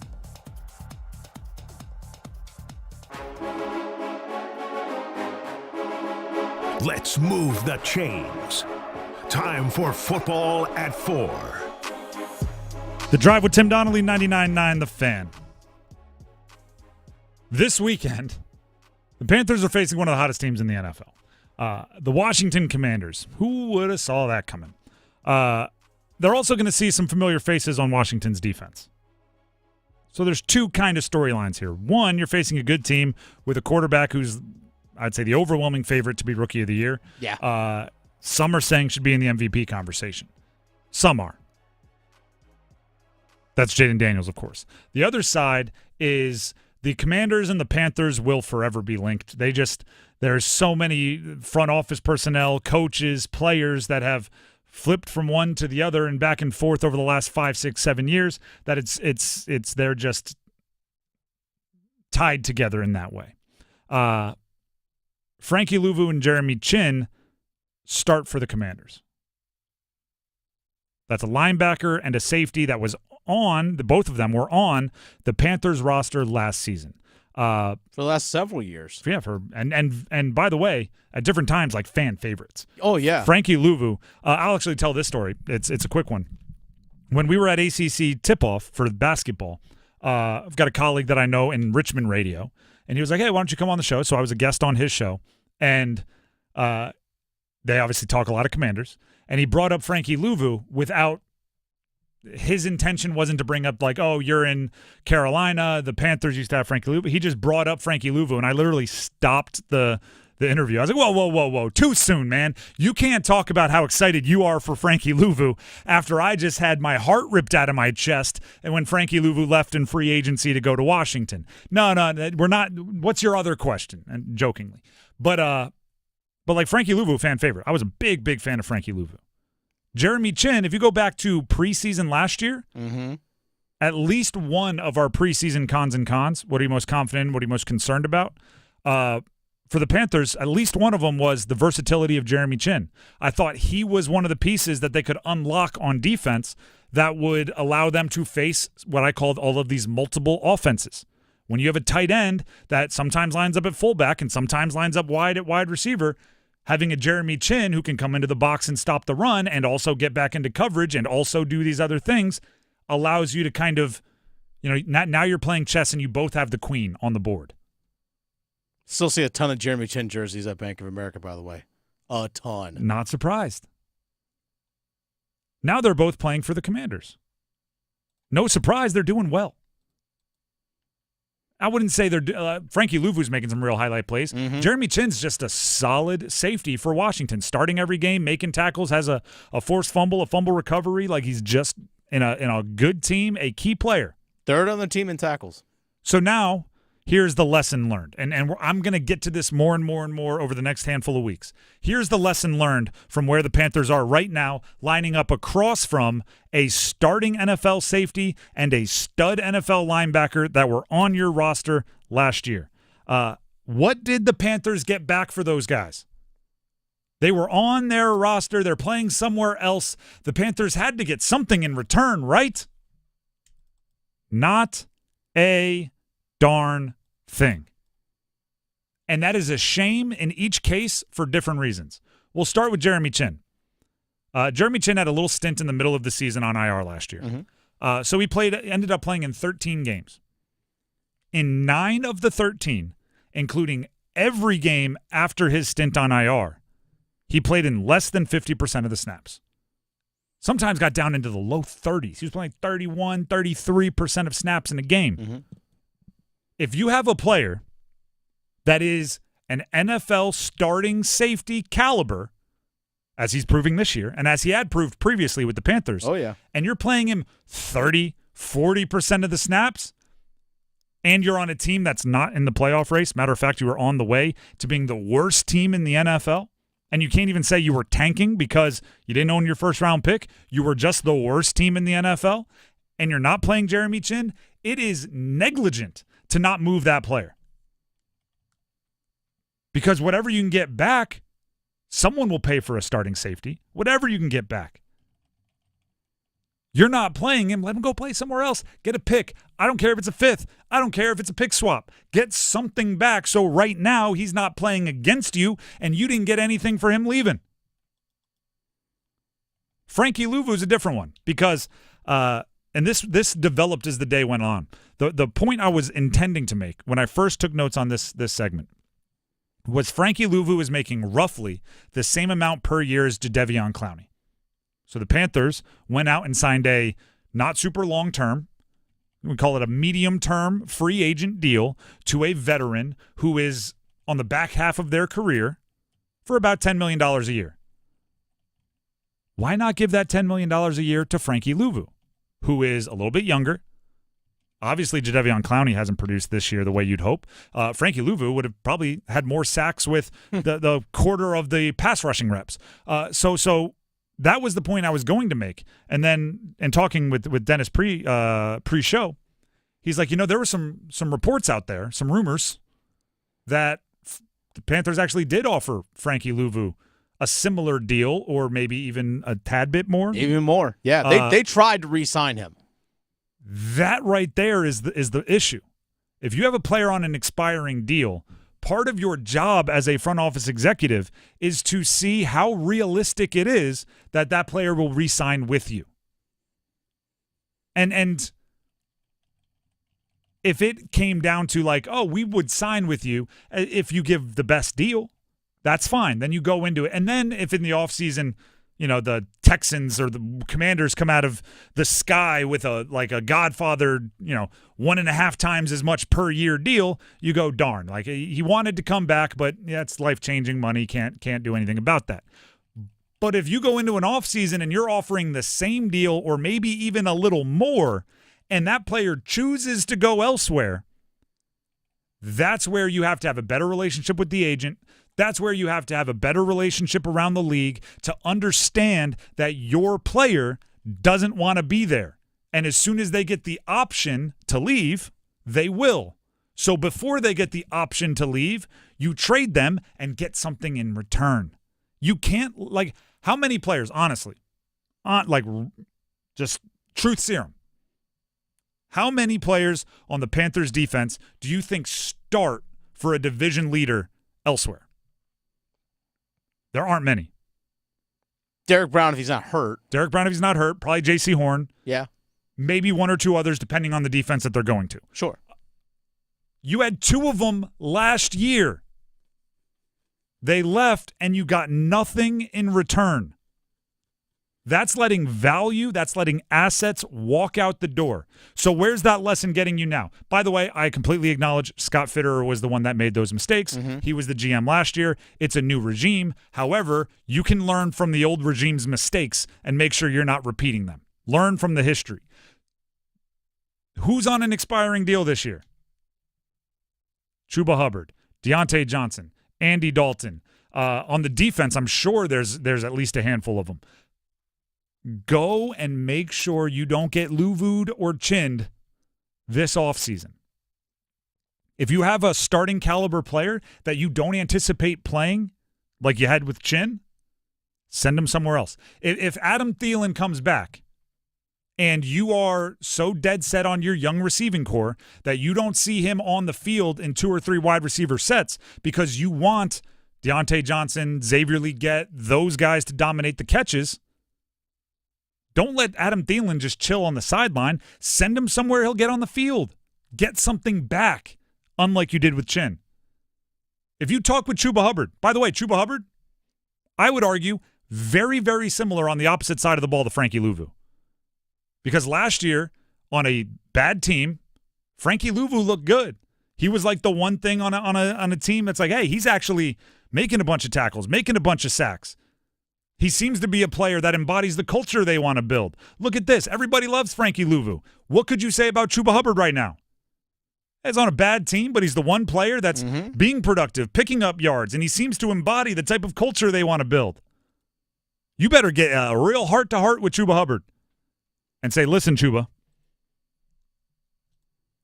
If the market value comes back that you are a $5 million a year player and we offer you $5 million a year, will you re-sign with us? And you better talk to his agent, and you better get the real answer. Because next year, if he's playing for name your team against you, even though you may have offered the same or more money than that team he's playing for, you will have lost him for absolutely nothing, and it would have been avoidable if you had better information midseason before the trade deadline. The Panthers, more so than other teams, can't afford to let value walk out of their facility. And this weekend is a good example. I would not be surprised if Frankie Luvu doesn't get Andy Dalton on the ground and then looks over at Jero Evero or Dave Canales or Dan Morgan or whoever and just get. I wouldn't even. He's not going to point to him. He's not full Kirk Cousins. You like that? He's like a smirk, just a little wink, a little knowing nod. Jeremy Chinn, you didn't even play me. Now I'm over here. Look at this. I think for Luvu, he didn't want to play in Evero's system. Like he wanted to play in a 4-3. And to me, you can find that out. Yeah. You can find that out before the trade deadline last year. And how many contenders wouldn't have loved to have Frankie Luvu on there for the stretch run? Oh, yeah. You might have gotten a third rounder for him. Maybe. Conditional third. Right? A fourth that could turn into a third if he gets 5 sacks, which he would have because he's really good. Chinn was hurt that midpoint of the year right around the trade deadline, so I can see why he wasn't. Because teams would be afraid. Yes, and I thought of that as well. The last 2 games before the injury, he played less than 40% of the snaps. Yeah, and that's something I've griped on with Evero. It's like, dude, you had a dude, and you didn't use him. Like, if it truly was just the injury, I wouldn't be as mad as I am. I don't think it was. Mm-hmm. I think he fell out of the system priority somehow, and they just didn't even think of taking advantage of that on the trade market.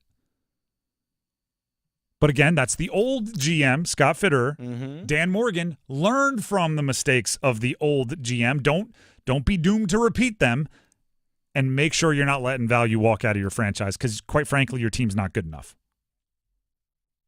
The Drive with Tim Donnelly, 99.9 The Fan.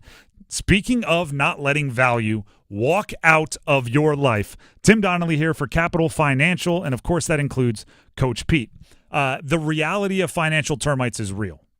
And basically what financial termites is and what they are in your retirement account is value walking out of your account without you knowing. It's fees, it's commissions, it's risk that you didn't know you were taking, and it's hidden everywhere.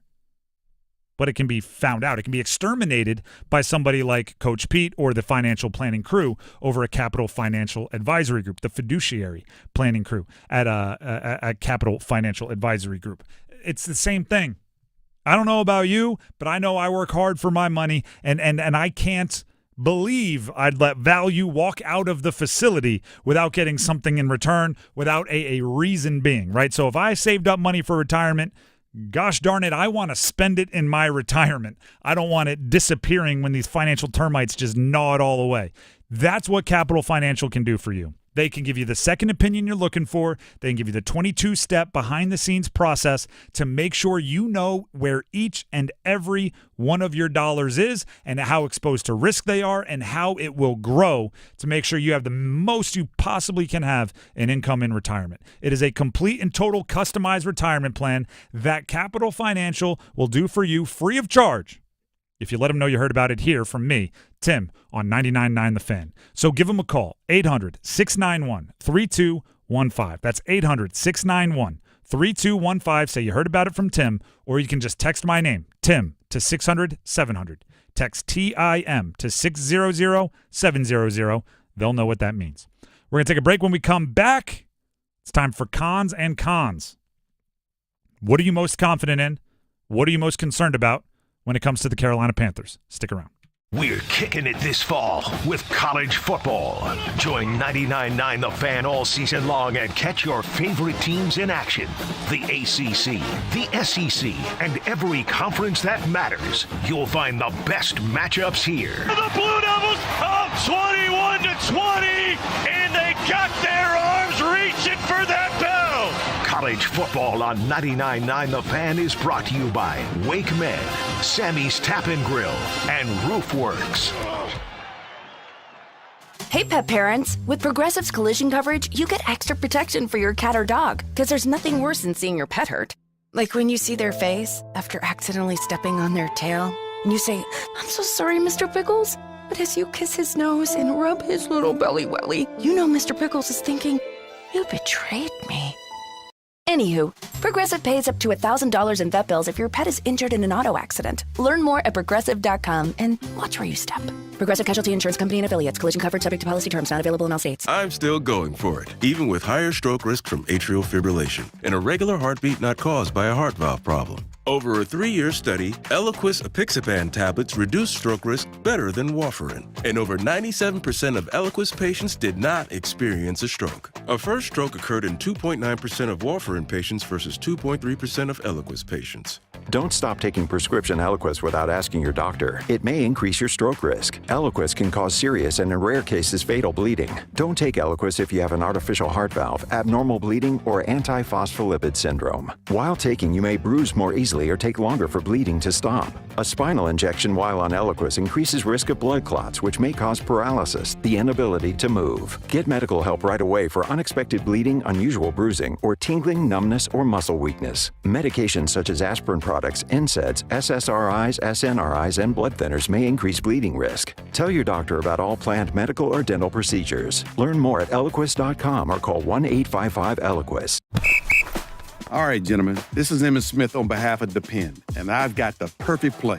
Run straight to your doctor's office for a life-changing catch. Because when prostate cancer is caught early, it's up to 99% treatable, and one blood test might be all it takes. And now through November, Depend is donating to the Prostate Cancer Foundation for select purchases. Talk about a great play.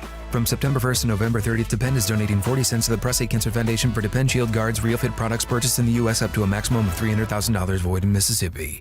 Halloween's coming alive at Target. Jackie and Gordy, the jack-o'-lanterns, here with a front porch view of Target's Halloween deals, like 20% off costumes with Target Circle. We're talking rock stars, witches, princesses. Ooh, I think I'd look good with a cape. I think so too, Gordy. Plus, hit the trick-or-treat jackpot with 20% off candy. Now that's how you get porch traffic. This week only, save 20% on costumes with Target Circle and 20% off candy. Make your Halloween come alive at Target. Restrictions apply. Hey, what do you say? John Forsland here from my friends at Buffalo Brothers. I live and work on both coasts, travel the country, and there's nothing better than Buffalo Brothers. The best wings on the planet and half-price appetizers Monday through Friday, 4:30 to 6. Visit all 5 Triangle locations and ask for their great daily beer specials. And how about this special? Every Sunday, they have $6 Bloody Marys and $6.50 Jamesons. Dine in, carry out. BuffBrothers.com. Aw, man, now I want wings.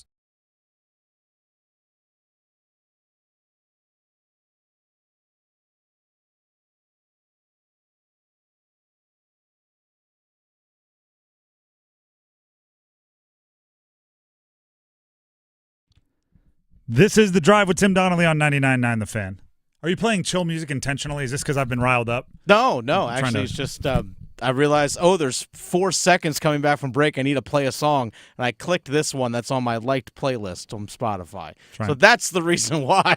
Trying to woo-saw me? Trying to deep breath. No, I like the energy. Everybody right now, I'll calm down a little bit just to potentially give you some concert tickets. Oh, okay. Text keyword YOUNG to 919-860-5326 for your chance to win a pair of tickets to see Brett Young at DPAC on October 26th. That's keyword YOUNG to 919-860-5326, and you might just win a pair of tickets to see country music superstar Brett Young. How about it?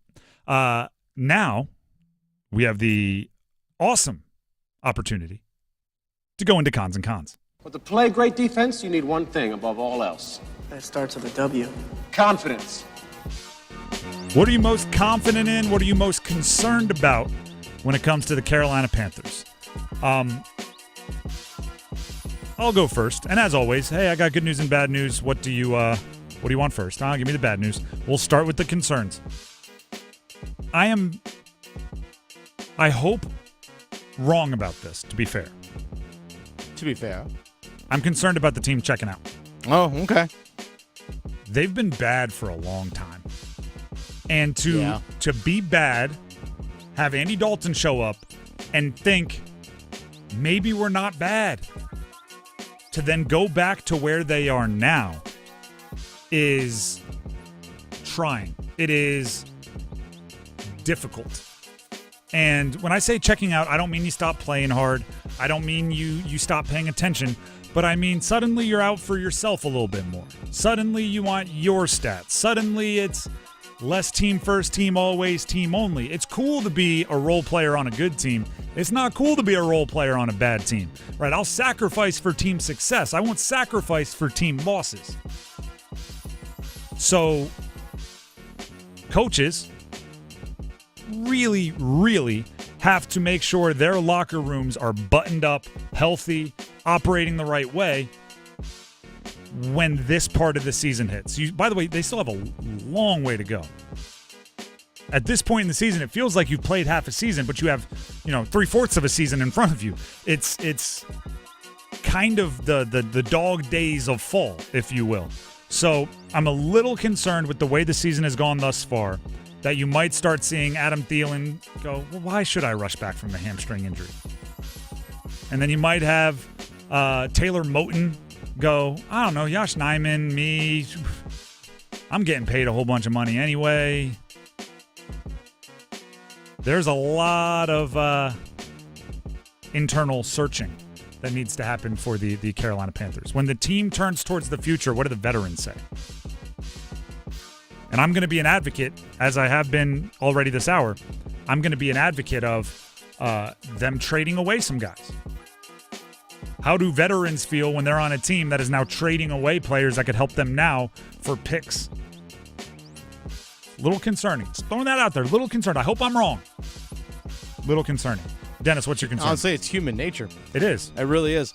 My concern is that because the defense is so terrible for the Carolina Panthers, is that the offensive play calling is going to be impacted by it in a negative way in terms of Chuba Hubbard's not going to get the ball enough, because when you're constantly playing from behind and you're having to throw more, that means Chuba Hubbard isn't getting the carries, though I wish he would actually get the carries earlier in the game. But to me, the score getting out of hand so quickly, it's just going to completely throw off the play calling of what Dave Canales and the offense wants to do. Yeah. I mean, it's, I talked about this earlier this week. It's the complimentary football thing works in both directions. What's the opposite of a compliment? Insult? Yeah. So if every coach wants complimentary football, it's when the defense plays so bad that it affects the offense. Is that insulting football? I would say so. And I'm insulted by what I've seen from the Panthers defense. It's, It is insulting. That might have to be a thing. We might have to start that. No, this is a thing now. Every coach talks insulting about complimentary football, right? The offense plays so well that the defense seems like they're playing better. The defense plays so well that they keep setting up short fields for the offense, so the offense scores more points. That's the opposite would be insulting. The defense plays so poorly that the offense never gets into a rhythm. The defense plays so poorly that the offense always has a long field ahead of them. The defense is playing insulting football is a hilarious way to describe that. I'm glad we stumbled upon it. Confidence. I'll lead off. I'm confident in the offensive line. It seems like that's the one thing over the past 2 or 3 years that they've made a priority to improve consistently, and it's come out on the other side improved. Because it also, the thing that we bring up all the time is how many bites at the apple they've had with quarterbacks. They tried Baker Mayfield, didn't work. They tried Sam Darnold, didn't work. They tried Teddy Bridgewater, didn't work. Tried PJ Walker, didn't work. They tried Matt Corral in the draft, didn't work. They tried Cam Newton again, didn't work. All while that was going on, they were assembling an offensive line that did work. They brought in Taylor Moton. They brought in the Brady Christensens, the Austin Corbetts. They drafted Ike Ekwonu very high, which was a roller coaster, but this season has worked out. They went and did the big free agency deals and brought in Damian Lewis and Robert Hunt, and now you have an offensive line that's above average. Now you can run the ball. Now you can give Andy Dalton, as stationary a quarterback as there is, the opportunity to be successful. What he does with that opportunity is on him. But you can give him the opportunity because you got a few things right. Now, I still don't think, if you go back and redo the Icky draft pick, you might go with a different offensive lineman, or, you can go back and relitigate that however you want. But the fact of the matter is the 5 guys that you put together on the offensive line are doing the job that you're asking them to do, and I am confident in them doing that moving forward. It's amazing. Brady Christensen, when he was drafted a few years ago, was like, okay, well, he's a tackle in college. Is he going to play right? Well, there's Taylor Moton. Well, can he play left? Probably not. So in the second year in the NFL, he plays left guard and does really, really well playing alongside Ike Ekwonu when Ike was a rookie. Then last year he gets hurt, then he's bounced around as the backup across the entire offensive line. He did a pretty good job as a starting center, filling in for Austin Corbett. So, hey, Brady Christensen, 3rd-round pick. You're paying dividends in the long run. My confidence is along the same lines in terms of, what's being built offensively. I'm going specifically Xavier Legette. I'm loving his trajectory and how he's continuing to build throughout the season. The more targets, the more reps he's getting. You see the confidence growing. You're starting to see some of the playmaking with each week. Now, is it going to be perfect every single game? No, but you're seeing that progress, and you're starting to see the first-round pick that he was drafted to be. You're seeing those flashes of it, and on a more consistent basis. I'm really confident in his development. I like Legette. I'm a fan. He might be a real one. I don't know if I'm confident in him yet. I still think he'll have those rookie lulls where he'll have a game where he catches 1 or 2 passes. But his ceiling is tantalizing. Yeah. I'm very, very intrigued to see where his career goes. That's why I was again, my confidence is in his trajectory and his development. Then there's Chuba Hubbard. Oh, there's old Chuba. Chuba.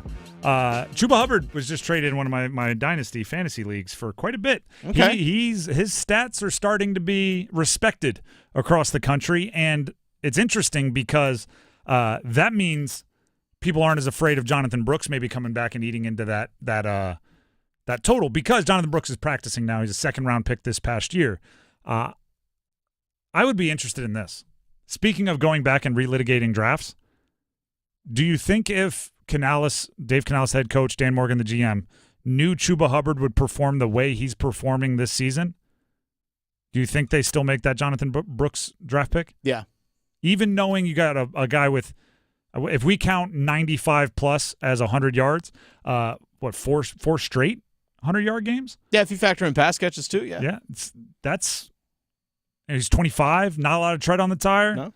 I think you might be talking extension now if you didn't have Brooks. Instead, you feel a little bit more comfortable letting Chuba potentially walk. I think the reason why Brooks is brought in because he has more of that big play ability. True. Chuba can churn you out first downs.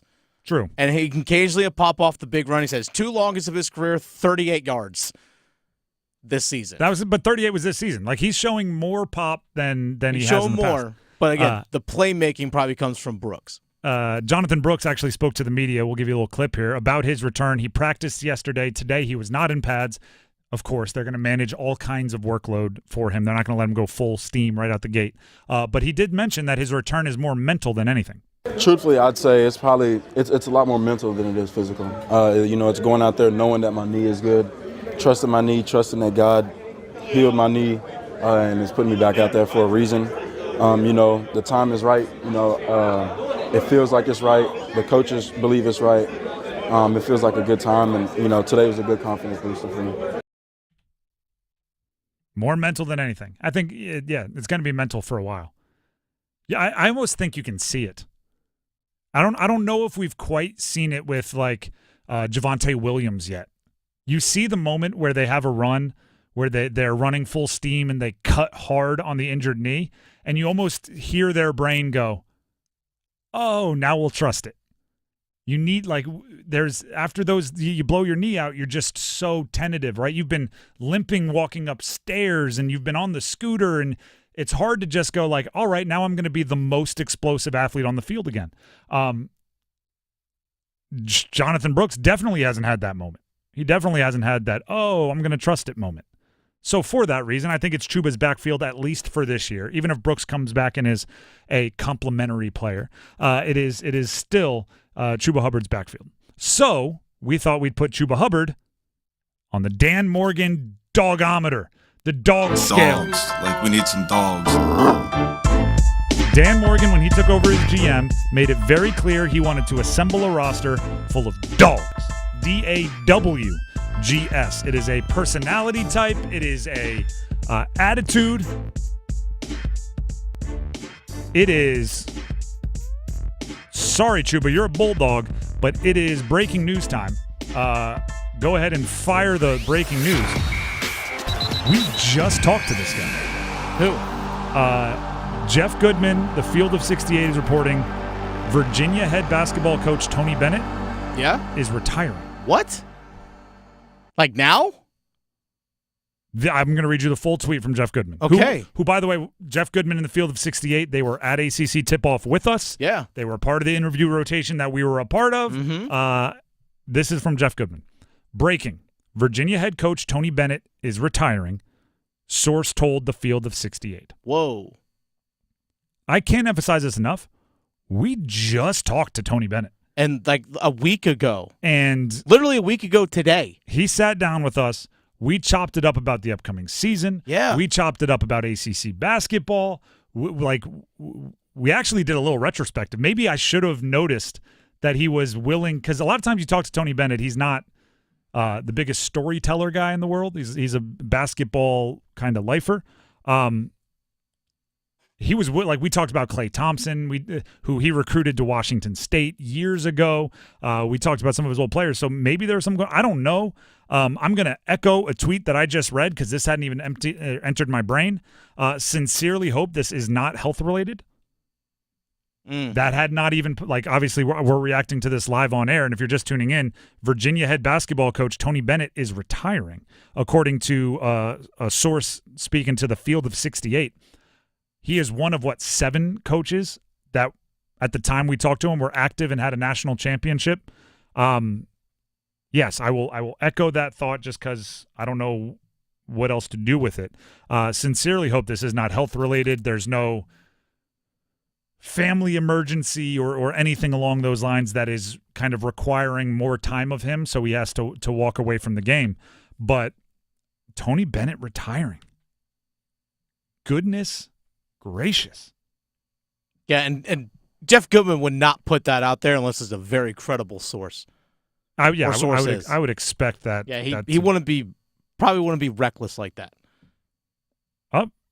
Virginia men's basketball, which is the official Twitter account of Virginia men's basketball. Okay. Breaking: Tony Bennett to announce his immediate retirement in a press conference on Friday at 11 a.m.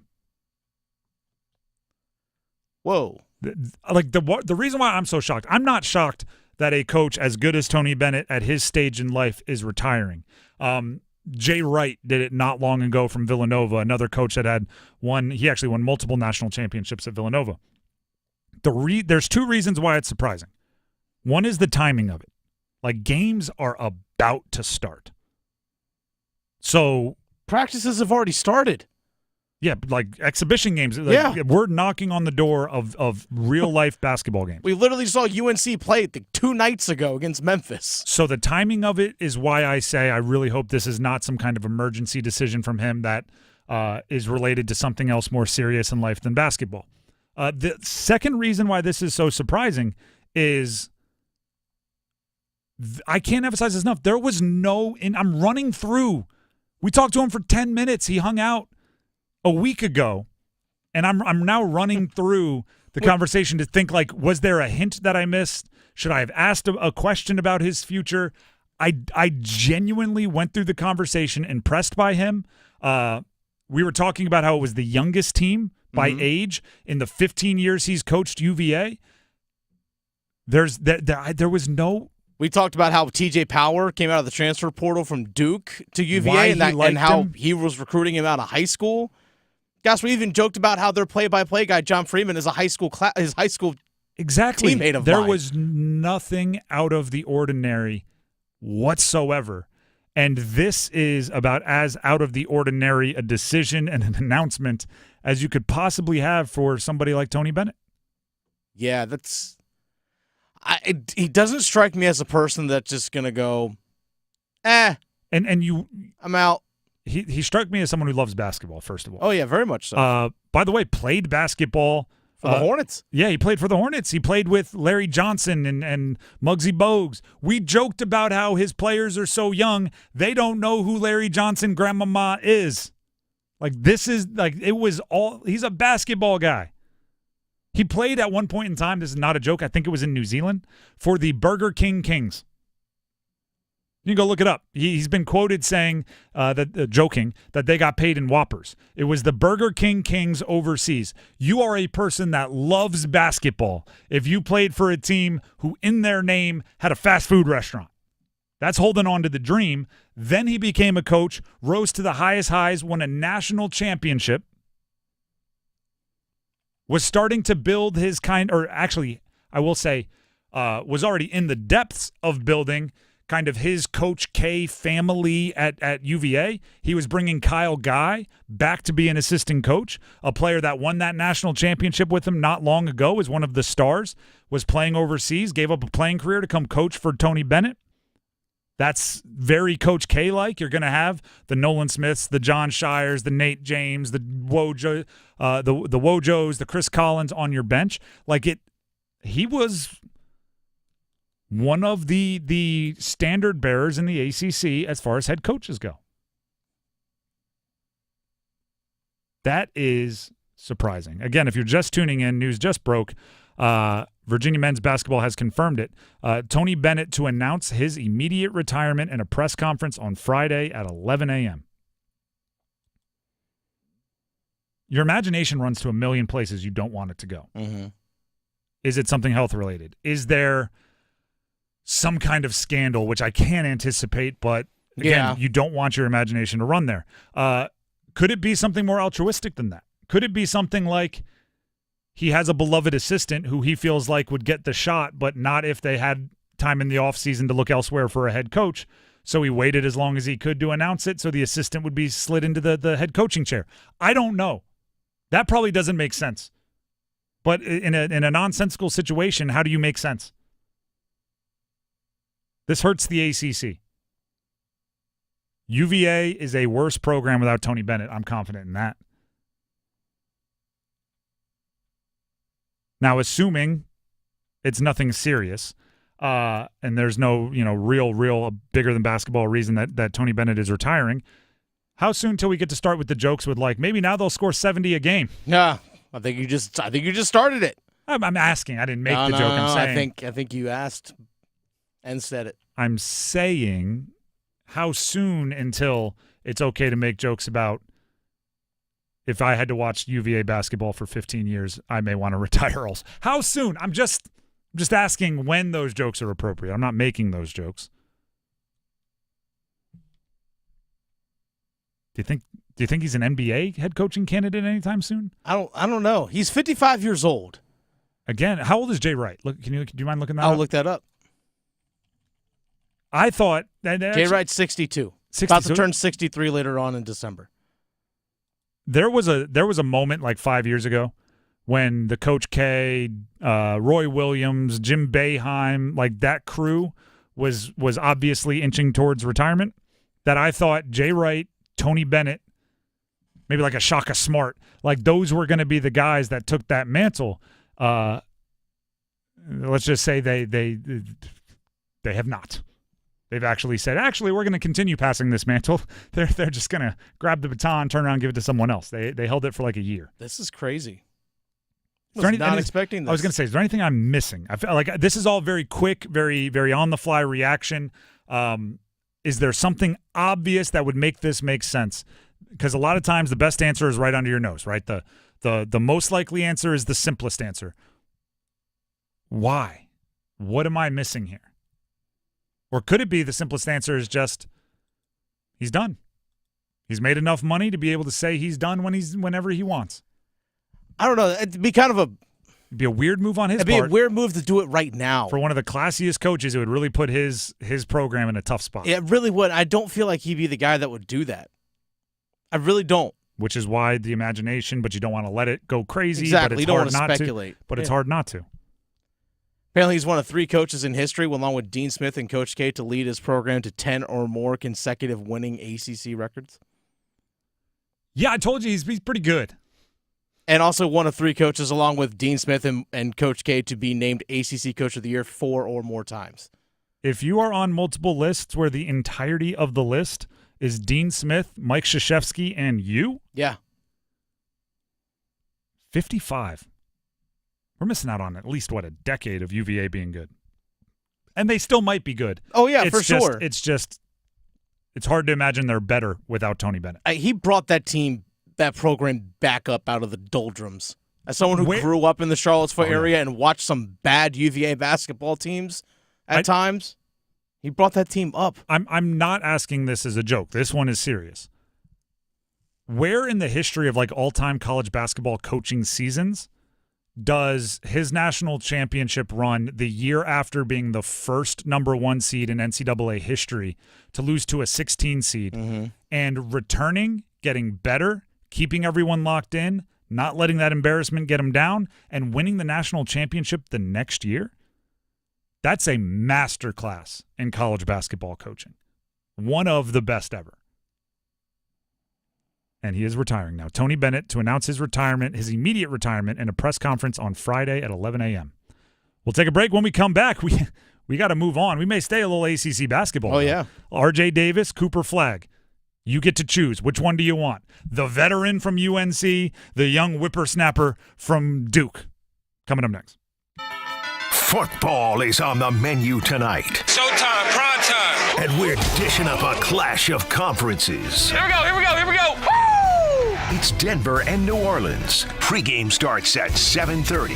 Kickoff at 8:15. Y'all know what time it is, eh? The NFL on 99.9 The Fan is brought to you by Wake Med. Hey, together, baby. We just do this one play at a time. 99.9 The Fan, the Triangle sports leader. We came here for one thing, to win.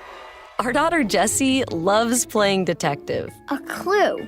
But since we discovered she has sensitive skin, we've been playing detective too. We thought the problem was our puppy. But it was actually our old detergent. Aha. So we switched to Tide Free and Gentle. Tide cleans better than the leading competitive free detergent, and it doesn't leave behind irritating residues. Plus, Tide Free and Gentle has no dyes or perfumes, so it's gentle on her skin.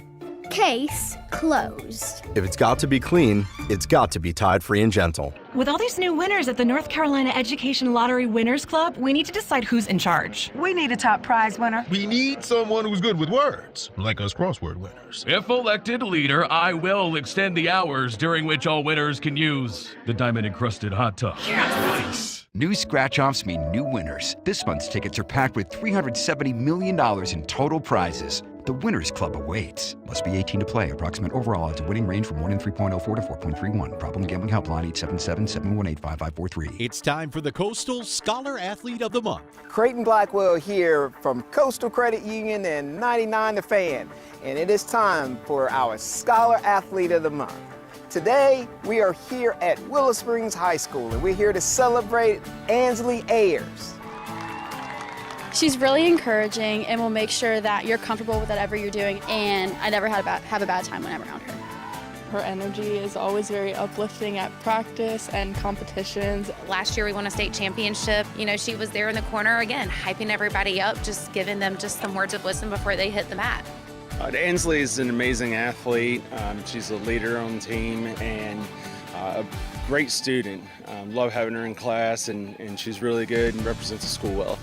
I'm really happy to represent Willow Spring. Both my parents have been there for me since day one, and my sisters too. They've always been supporting me, and I couldn't have done it without them. And my teammates are always just constantly bringing up my attitude and helping me stay positive through everything, no matter how busy or stressful it can get. Congratulations, Ansley.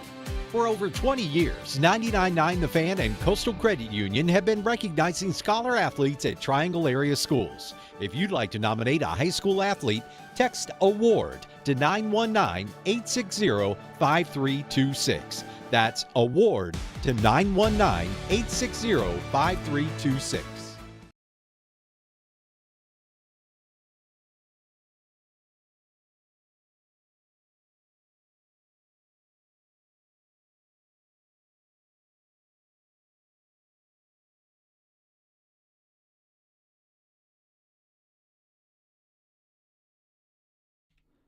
The Drive with Tim Donnelly, 99.9 The Fan. One more quick reminder of the breaking news just 10 minutes ago. Tony Bennett, head coach, UVA men's basketball, retiring, with the team confirming, the UVA basketball official Twitter account, that there will be a press conference Friday at 11 a.m., and his retirement will be immediate. This is wild. It is. It is absolutely wild. And we'll give you more information if it comes out. But I thought we'd stay in the ACC, stay in ACC men's basketball, and talk about this season, which, no disrespect to whoever sits in Tony Bennett's chair, downgrade UVA from my perspective. You change your head coach at this point, particularly if you take away one of the best coaches in the ACC at this point, it's going to shake your season up in a way that is difficult to bounce back from. But they were not projected to be near the top of the ACC. You know what just hit me? In our conversation with Tony Bennett, I brought up the youth on his team, and he said they were planning as if this were like a 2-year team. Yeah. Because he said, so much of the transfer portal, you're bringing in guys for 1 year. He said, but we've brought in young guys, which lets us build for this year and next year, hoping everybody comes back. Something changed, I believe, between last Thursday and today with Tony Bennett. I won't be able to make sense of it, at least not till more information comes out. But looking at the ACC elsewhere, ACC men's basketball. Yesterday, we revealed we reported on the preseason ACC awards voting. And we talked about preseason ACC Player of the Year. And RJ Davis, by the media that covers the ACC, was voted as the preseason Player of the Year. He was the reigning Player of the Year. He won it last year at the end of the season. And the voting broke down something like 40 votes for RJ Davis, 10 for Cooper Flagg, 3 for Hunter Salas, and 1 for Raynaud, the center from Stanford. And in those conversations, we were talking about it, debating it, who should have, who shouldn't have. Dennis, I think you said it should have been unanimous for RJ Davis. I would have voted for RJ, yeah. And I thought, you know what, I would have voted for RJ Davis. But I could see the justification if you went Cooper Flagg. I think that's a good debate. And then thought we might end it there until we got to this morning. And I went on ESPN.com, and ESPN predicted, they had a panel of some 50 analysts, predict all 31 conference players of the year. There are 31 Division I college basketball conferences. They predicted all 31 conference players of the year. And I scrolled to the ACC at first. You don't have to scroll very far. Alphabetical, right? And Cooper Flagg was their pick. I didn't realize how surprising I thought it was until I read Cooper Flagg and went, oh my goodness, they put Cooper Flagg over RJ Davis? The explanation they gave was simple. If there were any doubt, I'm going to read it for you. If there were any doubts about Flagg's ability to live up to the hype surrounding his status as the number 1 recruit and the projected number 1 pick in the upcoming NBA draft, the 6'9" phenom's incredible performance in a scrimmage against the U.S. men's team before the Paris Olympics neutralized them. It appears Flagg is the real deal and destined for a stunning debut and season. Then there was a category under top competition, and they listed RJ Davis for averaging over 21 points per game, 40% from 3 last season, and being the best shooting guard in the country. I had like an instinctual reaction to like, oh my gosh, I can't believe they did it. RJ Davis is listed as top competition for an award that he won last season. So as I often say, I can't just let things linger. I have to then go overthink it and dive into it. And I came up with this. I can justify RJ Davis as the ACC preseason player of the year. I can justify Cooper Flagg as the ACC preseason player of the year. It is differentiated by how you look at the award. You know how we get into these debates with MVP every year? Mm-hmm. Well, is it the most valuable? Because that means it's the team that's worse around the player, and if you take them out, then their team's going to be terrible. If you take this guy out, the team would still be good. He can't be the most valuable. Is it best player? Is it this? Is it statistics? Is it the best player on the best team? We don't really know what MVP means. If you treat player of the year, particularly preseason when you're making these picks, as an honor, as the award. Like, if you think ACC preseason player of the year is an honor that you bestow on somebody, that it goes on their resume, then it's RJ Davis. He's more deserving. He's earned it. He's put it on the court. So if you consider preseason player of the year something that you should be proud of, I think it's RJ Davis. But if you treat it like a prediction, like you're saying, I'm guessing by the end of this year, Cooper Flagg will be the preseason player or will be the player of the year. If that's how you treat your preseason guesses, I could easily see Cooper Flagg. That's you staking your opinion on a player. That's you watching a prospect and saying this guy is unbelievable. He will be. Those are two different things. And by the way, if you want to predict, you could still say RJ Davis. You could still say RJ will be at the end because you predict him to do this and you predict his role to be bigger without Armando Bacot and Harrison Ingram, and you predict other shooters to open it. Like, you can have predictions for him too. But if you're projecting Cooper Flagg, you're not saying like he's already done it. You're not saying he's put the hay in the barn. You're not saying the work is done. You're saying I think he will do the work. I'm fine with that. And by the way, they both fit the mold. In the last 10 years, there are 2 archetypes for ACC Player of the Year. In the last 10 years, so going back to when Jahlil Okafor won it, that's how long 10 years ago is, to give you a little feeling. It's a while.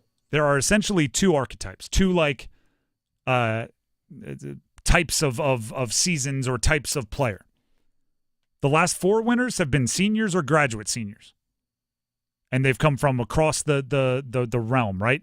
Different teams. They're an ACC established senior guard, which RJ Davis was last year, and he'll be a graduate senior this year. So he fits that. And then the other archetype, young guy at Duke. 3 of the last 10 players to win ACC Player of the Year were Duke freshmen, and another was a Duke sophomore. Jahlil Okafor, Marvin Bagley, Zion Williamson, and then the Duke sophomore was Trey Jones. So in the last 10 years, there's essentially 2 types of players that have won. 1, senior guard, RJ Davis. 1, Duke underclassman, Cooper Flagg. So you're not wrong either way. I think they're, like, again, I would have said RJ Davis. Don't get me wrong. Don't get it twisted. But I think Cooper has a case that needs to be acknowledged, and we shouldn't be as surprised if there is a legitimate group who is already, before Cooper Flagg even plays an exhibition game, locking him in as the guy that will be the best player in the Atlantic Coast Conference. And again, you look at Jahlil Okafor, Marvin Bagley, Zion, the freshmen that have done it at Duke. They came in with ridiculous recruiting hype, and I believe they were earned. Obviously, Jahlil Okafor won the national championship. Marvin Bagley was a statistical monster. And then Zion, what else are you going to say? He was Zion the whole time. That's all you got to say. Zion. Oh, okay. Cooper Flagg could fit into, I believe, any of those categories. I think this Duke team, if things break their way, could be a national championship contender, could win it. I believe he could be a statistical monster like Marvin Bagley. And I believe there's a chance a couple of years from now we're going Cooper Flagg. Well, what else do I have to say? He was Cooper Flagg the whole season, just like we do with Zion. So I'm here for it. I like this. What do we say about, I say it all the time, Dennis, about superhero movies. They're only as good as their villain. You need to have somebody whose powers, whose storyline, whose everything matches or at least comes very, very, very close to your superheroes. It's why I think it's really, really hard to do a Superman movie, because it's just like, so Superman could just do the thing where he's better and more powerful than everybody, and then the movie's over. Like, you need to have a villain that is equal. So whether you are Team RJ Davis or Team Cooper Flagg, I think there's a villain that is equal in that debate, or very, very close to, nearly there. It's going to be a fun season. Although now, again, and if you're just tuning in, I will break some news for you. Although it will be an ACC season without Tony Bennett. Tony Bennett announcing his retirement from UVA. We talked about it earlier in the show, and I'm sure it'll come up again. The Drive with Tim Donnelly, 99.9 The Fan. Tim Donnelly here for Miller Lending, the home of the no closing cost loan, going back to since 1987 when Gordon Miller first began doing the no closing cost loans. When you close on a mortgage with Miller Lending, that is just your next payment, not your forever payment. Think about that. It's a catchy way to say this. When you sign up for a mortgage, anyone that's done it, and I've done it a few times, they give you the paper that shows your payments, your interest, what your monthly payment every month, and how much you could save if you put an extra $100 in each month. And they give you this chart, and it's on a printed paper, and it's hard to read. And basically what you come away with is, I'm going to pay that amount of money every month for the next 30 years. That's not the case. The average mortgage, less than 4 years, and it's been that way for decades. Either you come into money and pay it off, you move, you refinance, whatever it is. The average length of a mortgage ends up being less than 4 years. So be prepared to change. No closing cost loans give you that opportunity. You don't have to pay the cost, the fees every time you get a new mortgage. Every time you refinance, you just don't have to pay out of your pocket. That's what Miller Lending can do for you. If you're going to plan for the 30-year mortgage, great, but just know your plans are probably going to be upended, so you might as well plan to be flexible with Miller Lending. Give them a call, 919-447-3377. That's the number to call for Miller Lending, 919-447-3377, or you can visit them online at millerlending.com. Once again, that is millerlending.com. We have the starting five coming up next, including a Thursday night football game and Bryce Young trade scenarios. Stick around.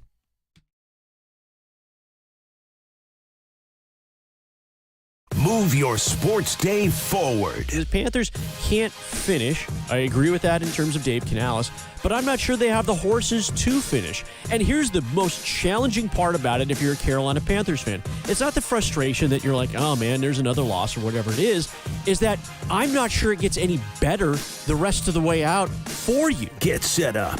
Join Next Up with Paul Ihander. Mornings at 9 on 99.9 The Fan, the Triangle Sports Leader. Breaking news coming in from Bet365, where every nail-biting overtime win, breakaway, pick six, three-point shot, underdog win, buzzer beater, shootout, walk-off, and absolutely every play in between is amazing. From football to basketball and hockey to baseball, whatever the moment, it's never ordinary at Bet365. Gambling problem? Call 1-877-718-5543 or visit morethanagame.nc.gov. 21 plus only. That's some deal, yeah. McDonald's money. I got McDonald's money. One meal just to make me feel better. All I wanna know is, can I get a hot and spicy patty, the McNuggets so crisp, and the fries go to yellow, yeah, McDonald's don't miss, yeah. On the app or the drive-thru quick, yeah. $5, that's some deal, yeah. I got McDonald's money. I got McDonald's money. At participating McDonald's. I want to learn how to cook, but I keep ordering takeout. Accomplishing goals is hard, but when your goal is to learn a new language, Babbel makes it easy. In just 15 minutes a day, Babbel will help you start having conversations in as little as 3 weeks. Words and phrases you'll actually use. So when someone asks, "How's your French going?" you can say, Babbel facilite grandement l'apprentissage d'une nouvelle langue. Now try Babbel for free at Babbel.com. That's Babbel.com. Babbel.com. Did you know you can get your prescriptions for less at your local pharmacy? You can with GoodRx. It's the free app that can save you money on your medications. Just search for your prescription, choose the pharmacy and the price that works best for you, and then show your GoodRx coupon to your pharmacist at the drop-off counter. GoodRx works at over 70,000 pharmacies, including Walmart, Rite Aid, and Walgreens, and it works whether you have insurance or not. It's easy to save. Next time you drop off your prescription, check GoodRx. To start saving today, go to GoodRx.com. GoodRx is not insurance. Are you in charge of running the building maintenance plays at your workplace? If you're facing roofing issues, you gotta get RoofWorks into the game. Hi, this is Holly with RoofWorks. You can count on us to be your MVP when it comes to taking care of your commercial building roof. We handle leaky roof repair, coatings, total replacements, upfits, and we even do commercial gutters. Let us show you what a valuable addition we are to your building maintenance team. Contact us today online at roofworks.com. That's roof, WERKS.com. This hour of the Triangle Sports Leader is powered by Ritchie Law Firm, North Carolina's injury lawyers. Visit GotBryan.com. That's GotBryan.com. WCMC HD1 Holly Springs. Take us with you on radio, web, app, Alexa, and YouTube. 99.9 The Fan, the Triangle Sports Leader. Good afternoon, everyone. I'm WRAL meteorologist Mike Mays. Beautiful day, breezy and chilly. It stays cold this evening and overnight with a low at 38. A frost advisory for our northern and western counties. 70 for your Friday with full sunshine. Warmer on Saturday, sunny and 72. Weather update brought to you by Newcomb & Company, where your comfort is their business. Visit newcombandcompany.com. 5 o'clock check of your money. Dow Jones is up 161 points today to 43,239. Market update brought to you by the Good Feet Store. Ready to step into a healthy and active lifestyle? Come to the Good Feet Store and experience the difference. Discover how a simple step can lead to a life of pain-free possibilities.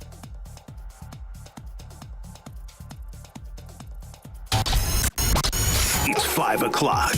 Time to serve up the biggest sports stories of the day. Here comes your starting five. The Drive with Tim Donnelly, 99.9 The Fan.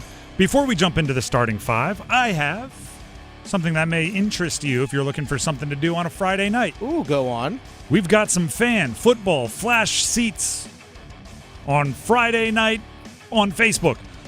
Basically what happens right now is you can head to 99.9 The Fan's Facebook page and enter for your chance to win a 4-pack of tickets to tomorrow night's game between Duke and Florida State at Wallace Wade Stadium. Friday night ACC football featuring a 5-1 team, and it's not Florida State. It's Duke that's 5-1. Nice, beautiful night too. Coming off a bye week, should be a really fun. There's the it's like a party atmosphere in Wallace Wade these days. We pick our winner at 9 a.m. tomorrow morning. So the clock is ticking. You have to make it to 99.9 The Fan's Facebook page by 9 o'clock tomorrow, but do it now. Don't wait. Don't dilly-dally. And you can enter for your chance to win a 4-pack of tickets. You think you and 3 friends to tomorrow night's game between Duke and Florida State. That is happening right now on Facebook. Right now, happening here on 99.9 The Fan is the starting five, starting with number 5. 1, 2, 3, 4, 5. Major League Baseball playoffs.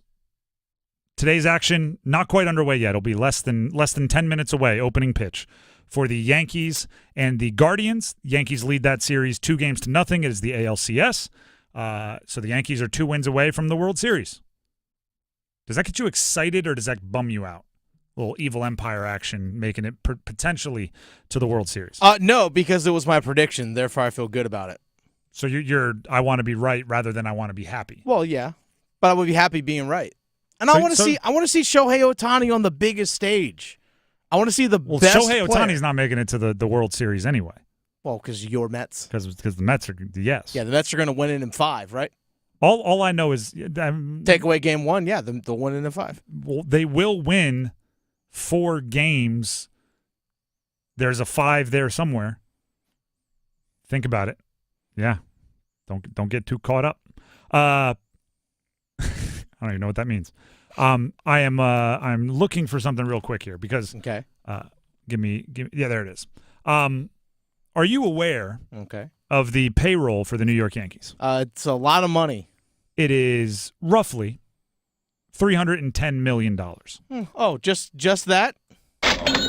That is, again, roughly $205 million more than the Cleveland Guardians.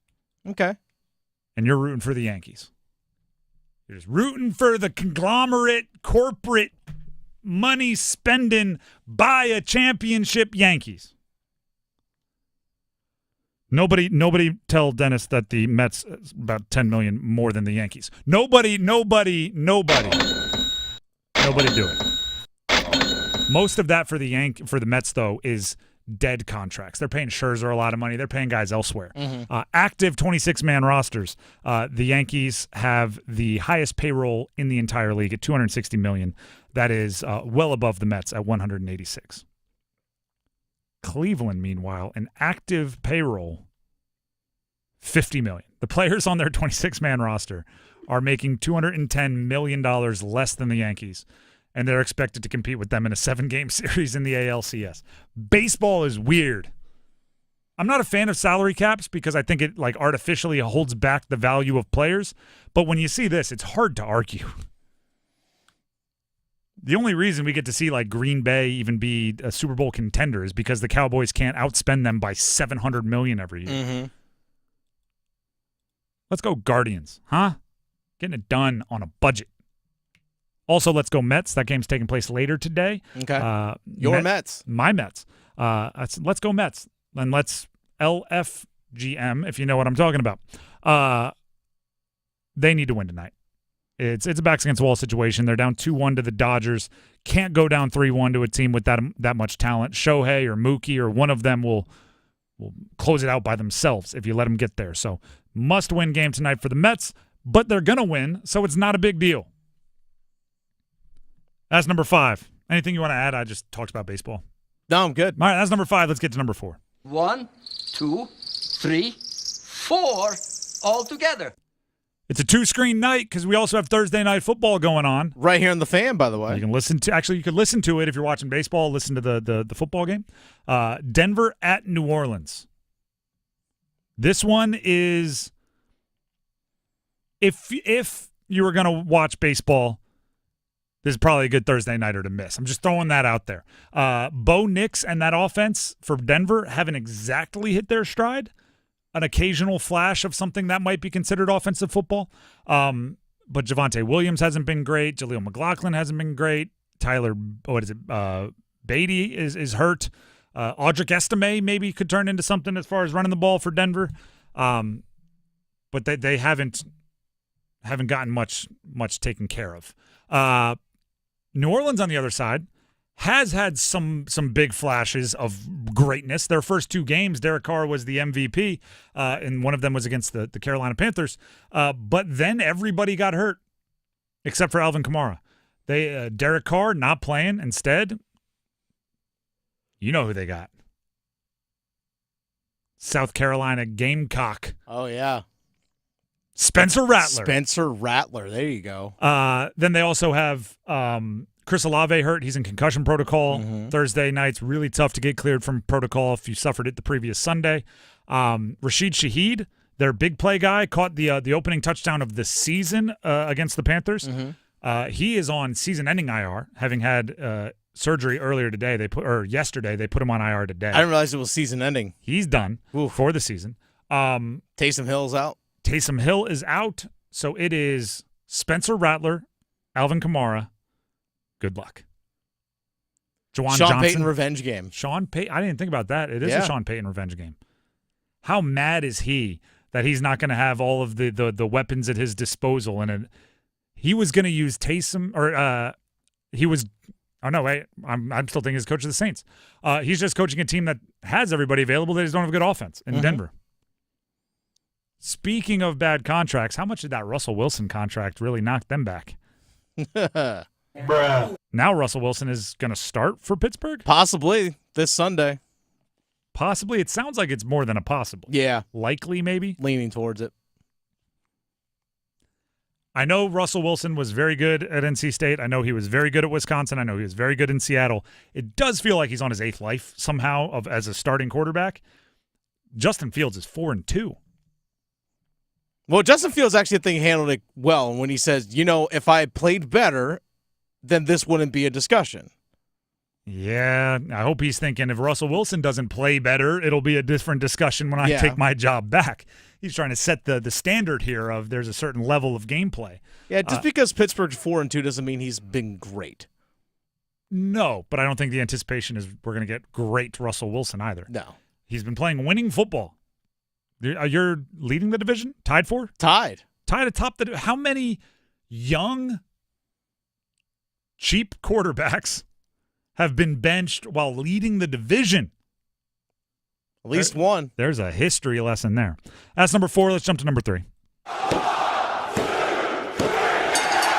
This news broke earlier today, just about a half hour ago. Virginia men's basketball coach, Cavaliers, Tony Bennett, is retiring, the school announced earlier today. He'll have a press conference at 11 o'clock tomorrow in which he will make his immediate retirement official. It's funny because on air we reacted to that. That was truly breaking news about a half hour ago. We were on air. We got the news. We talked about it. Initial thoughts. Each commercial break since then, I've been trying to find something that'll make it make sense. I've been scouring the internet for Tony Bennett is retiring, and here's why. And you can, the blank, fill in the blank there, and blank is why. I don't know. But right now it feels like there's a part of the story that's missing. That's where I'm sitting. That's how I'm feeling. And I've read a couple articles. And like I have one from The Athletic up right here in front of me now. They make it known that Virginia men's basketball coach Tony Bennett is retiring. Then they list accolades. National championship coach. He has a 364 and 136 record in 15 seasons in Virginia. He's got the ACC conference championships. He's got the national, all that. They list that. And then I scroll down going, all right, they're going to get to the reason. This story will be updated. That's all it says. This story. I am a curious person by nature. I'm sure many of you are as well. I am curious as to how this goes. I would actually be very surprised if it turns out that Tony Bennett woke up today and just wanted to retire and there's nothing else mentioned, because I don't think he's that. I think he's somebody that once you start the season, he would finish it, and the season has started. I know that the games haven't started. Their first game's like 3 weeks away. The basketball season is growing. It's crawling into more and more and more of the summer even. This year's Virginia basketball team lost their coach. I mean, not technically midseason, but it feels midseason. I mean, terrible time. Also, which assistant coach takes over? Is there that plan of secession? I guess there has to be. And as I said, and I tweeted this out, I went and found on our YouTube page, 99.9 The Fan. Go ahead and subscribe while you're looking for it. Was it Thursday? Did we talk to him on day 2, right? It was Thursday morning. It was literally a week ago. So literally 1 week ago, last Thursday, we talked with Tony Bennett at ACC Tip-Off, and I did not get any indication that this was a possibility. Matter of fact, I thought he was, based on just vibe and I'm inferring and what we talked about, I thought he was excited for the future of Virginia basketball. I thought he was excited for the guys they got out of the portal, TJ Power from Duke amongst them. I thought he was excited to build this team over the next couple of years because he had mostly underclassmen on the squad. So I think that is why I've caught myself. It's very rare to catch me like at a loss or struggling to find the right words. You don't get into this business because you don't always have something to say. But I don't think I have much to say here.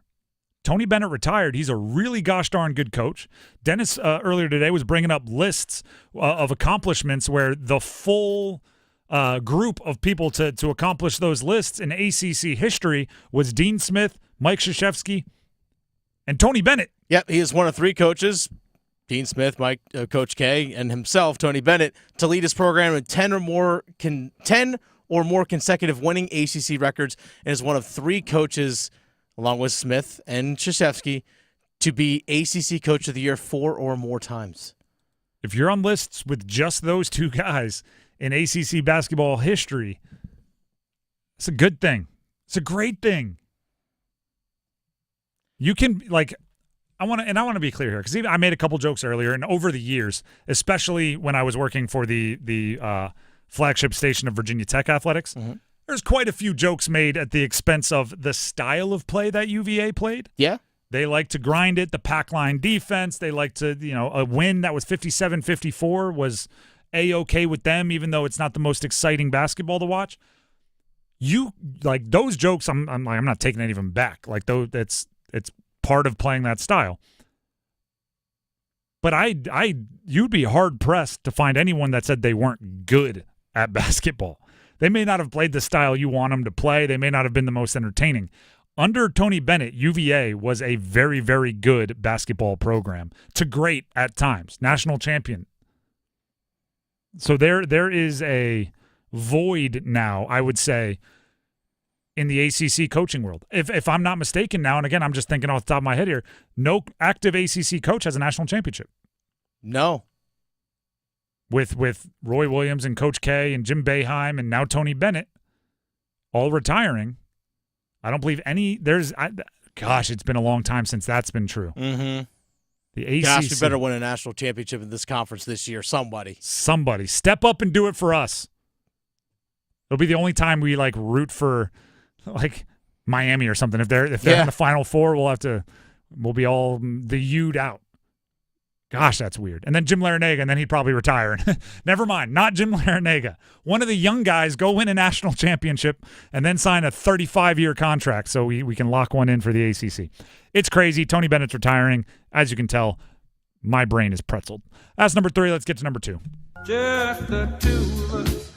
This would also be crazy, and it would also put my mind into a pretzel, but the good kind of pretzel. Could Major League Baseball be coming to Durham? Possibly. But temporarily? So the Rays in Hurricane Milton, their field. Yeah, Tropicana Field. Pretty good destroyed. Yeah, pretty much the whole ceiling, the whole roof is gone. And then once the roof is gone, the damage to the inside, it's going to take more than a year to rehab. So they're looking for a place to play. And for once, I feel like we weren't the first ones saying, what about the Triangle? It actually became, I saw the Tampa Bay Times mention Durham because Durham Bulls Athletic Park, that is a great-looking field. You could probably add a decent amount of stands if you got creative with the way you put up additional seating around the stadium. You could do so quickly, and you could play a Major League Baseball season in Durham. Well, also, Durham's the AAA affiliate of Tampa, which is the big thing. That's something I know actually Jimmy Goodman, who is the president of Capital Broadcasting Company as well as the COO, Capital Broadcasting, which owns this station, also owns the Durham Bulls, was on with the Adam Gold Show earlier, and he said that, hey, we called to let them know whatever you need, we got you. Now, there's obviously different things you have to kind of figure out. I know the Durham Bulls released a statement, but nonetheless, they called and said, hey, however way we can help out, we'll help. Now, I don't know if they can play a full season here because you have overlapping schedules. You also got to worry about, tearing up the field over the course of the year. There's a lot that goes into it. I will read the statement because it's going to put a little bit of a wet blanket on our fantasies. This comes from the Durham Bulls, their official Twitter. As the proud AAA affiliate of the Tampa Bay Rays, we are always ready to support our parent club. Currently, there have been no discussions about hosting them in Durham, and we do not anticipate hosting them for a full season due to schedules overlapping and other logistical challenges. That's fine. I still think you ask. I still think you offer. I still think you go, no. It's like, hey, you want to play 50 games up here, 60? Set, It's no, yes. Yeah. It's no, we couldn't possibly impose. It would be so much. No, really, we want you to stay. Oh, absolutely not. No, really, we have the guest room. Okay, yeah, I'll stay for a week. It's fridge is stocked. All right, I'll hang out. Yeah, okay, fine. You twist my arm, why don't you? By the way, do you know what else I think it would be? Maybe a little bit of an audition for the area. Major League Baseball wants to expand. They want to expand. They want to be in more markets. I think there will be the way I've guessed. This is a guess, but it's an educated guess. Is there will be 2 Major League Baseball expansion teams announced in the not too distant future, next handful of years.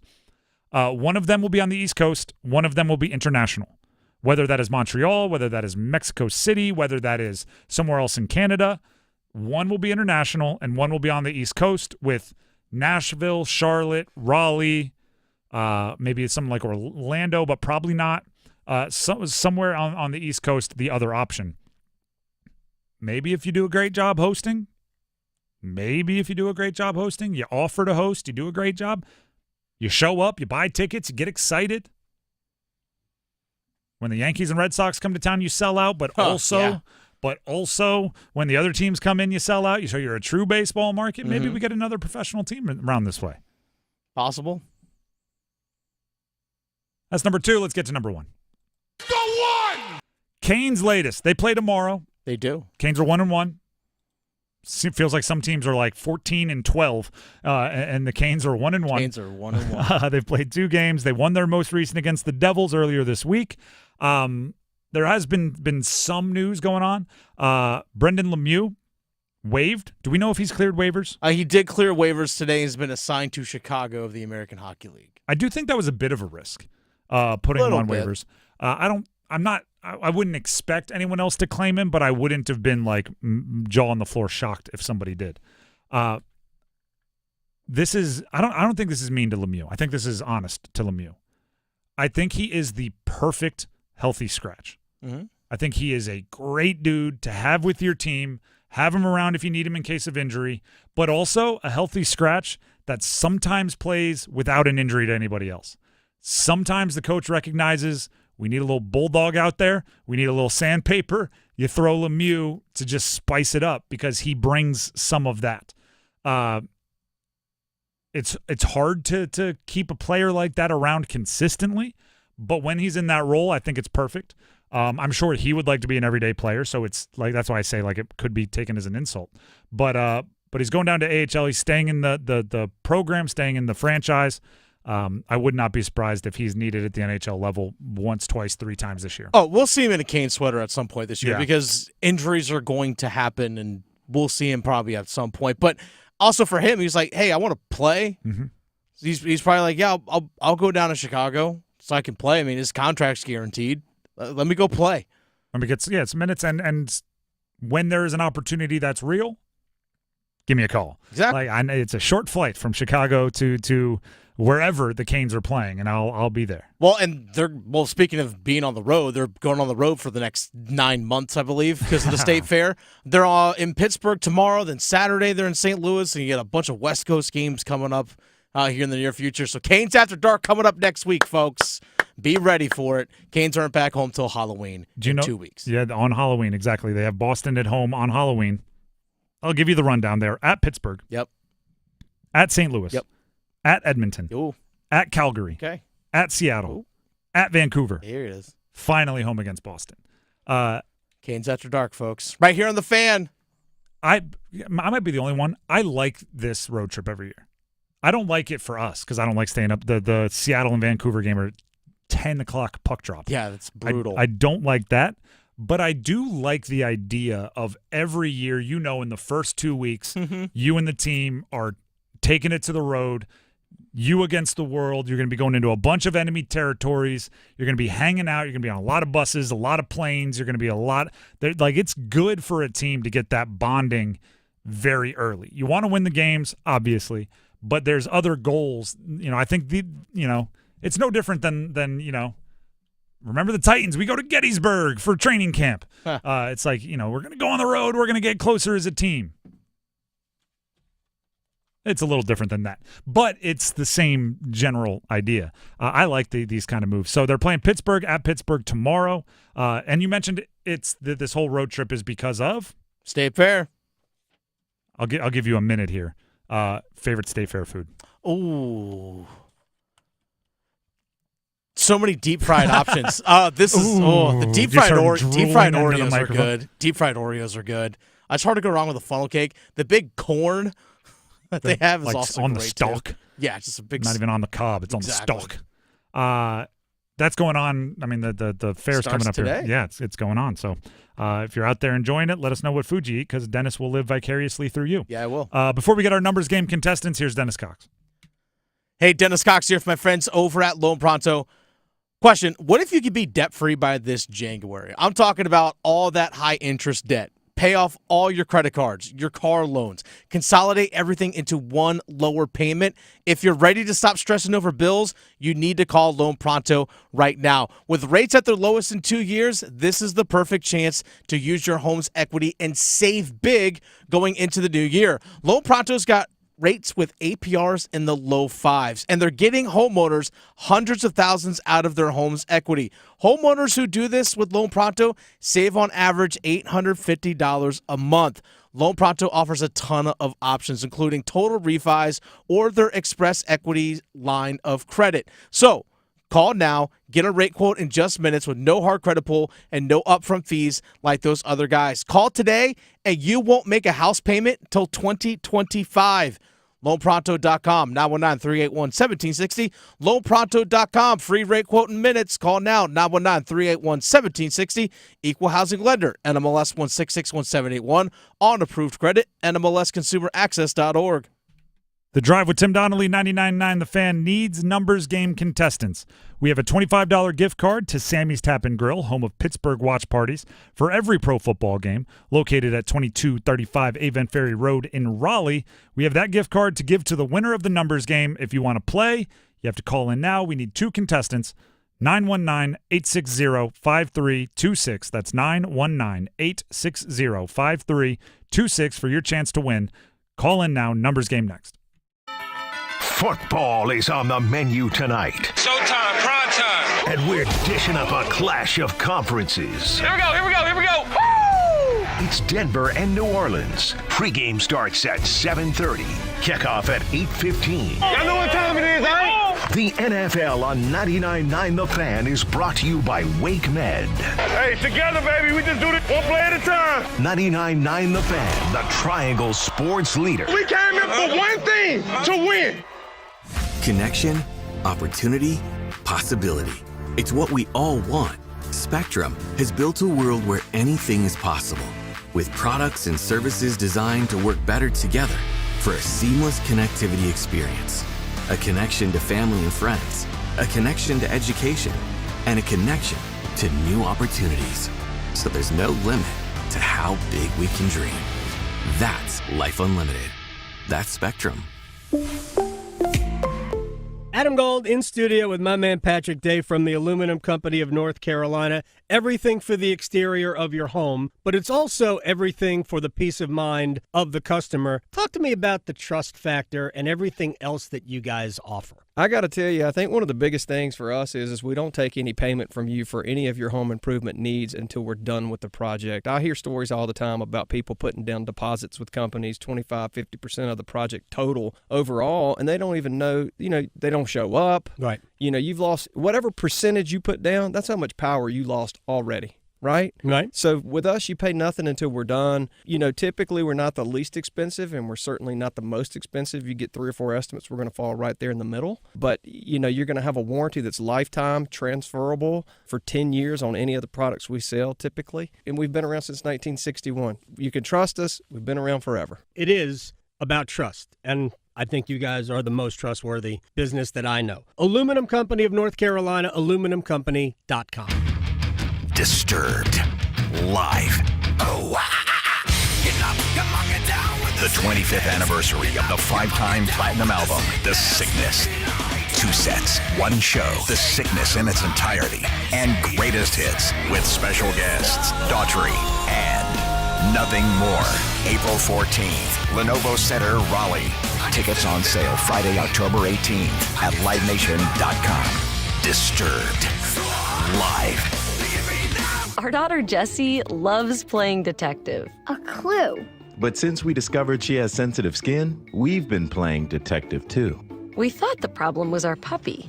But it was actually our old detergent. Aha. So we switched to Tide Free and Gentle. Tide cleans better than the leading competitive free detergent, and it doesn't leave behind irritating residues. Plus, Tide Free and Gentle has no dyes or perfumes, so it's gentle on her skin. Case closed. If it's got to be clean, it's got to be Tide Free and Gentle. It's Paul Eihander for Game Day Men's Health. Are you low on energy or libido, feeling a bit more sleepy, losing confidence or focus? Discover health solutions and invest in your well-being at Game Day Men's Health. They offer a concierge medical clinic where you can be proactive about your health in a relaxed man cave environment. Explore options like testosterone therapy, ED solutions, weight loss, and peptides. With convenient appointments at 4 locations across the Triangle, it's never been easier to prioritize your health. Visit GameDayRaleigh.com today. Find the spot nearest you and book your free consultation. That's GameDayRaleigh.com.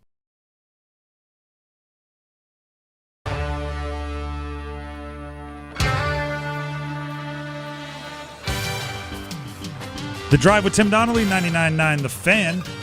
It is time to play the numbers game. The prize for today is a $25 gift card to Sammy's Tap and Grill, which is the home of the Pittsburgh watch parties for every pro football game, located at 2235 Avon Ferry Road in Raleigh. The contestants stepping into the numbers game today are Jared in Durham and Trey in Mebane. We welcome them both to the show. And as always, we need to ask a question to see who gets to go first. We pick our favorite answer, and that person gets first dibs on categories. Jared in Durham, we'll start with you. The state fair is going on. What's your favorite fair food? Could be this fair. If you've been to other fairs, you know what fair food is. What is your favorite fair food? Yeah, so ever since I was a kid, I would always go straight to the elephant ear spot. Okay. So I'm with an elephant ear all the way. All right. I even like the nostalgia part of that. So go ahead and stay on the line, and we'll see if that one gets picked. We now go to Trey and Mebane. Trey, same question to you with the state fair going on. If you have your run of the fair, you can go to any place, and it has all the traditional fair food or untraditional fair food if you know it's going on at the state fair. What are you choosing? Probably the funnel cake. That's just kind of straight down Main Street, but there's nothing wrong with it. It's a popular answer because it's a good answer. Dennis, as our resident judge here, which one got the correct answer? Oh, this is a coin flip right here. That's they really are kind what of it is. similar. They are very similar. The elephant ear, I don't know. Jared said you know what, the nostalgia thing. They have since I was a kid going straight for the elephant ear. I'm going to go Jared on this one. Right. This was a coin flip one right here. It really was. No wrong answers. No wrong answers. Jared and Durham, you get to go first. Trey, though, sit on the line. You will have your chance, I promise. Jared, you there and you ready? Yes, sir. All right. The categories are that you get to choose from: NFL Louisiana-born players, NFL Colorado-born players, Baseball Hall of Famers in honor of the playoffs going on, or NHL Canes and Whalers only. Let's go NFL Louisiana. NFL Louisiana-born players. I will give you the team and the player. You give me the jersey number as quickly as you can. 30 seconds on the clock. One pass if you need it. Do you have any questions before we get started? Nope, let's get it. All right, let's get it. Your time will start when you hear the horn. Dak Prescott, Dallas Cowboys. 4. Correct. Jamar Chase, Cincinnati Bengals. 5. Incorrect. Eli Manning, New York Giants. 10. Correct. Clyde Edwards-Helaire, Kansas City Chiefs. 22. Incorrect. Jamar Chase, Cincinnati Bengals. 1. Correct. Tyrann Mathieu, New Orleans Saints. 32. Correct. Clyde Edwards-Helaire, Kansas City Chiefs. 30. Incorrect. Clyde Edwards-Helaire, Kansas City Chiefs. 20. Incorrect. Clyde Edwards-Helaire, Kansas City. I don't know, 25, my last guess. Well, you were right well after the buzzer. 25 was the correct answer. That would have given you a perfect score.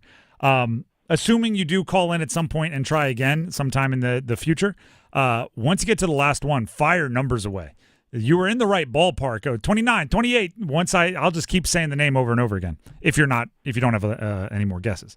But still, 4 is a very solid number, very difficult to beat. Go ahead and sit on the line. You're the leader in the clubhouse.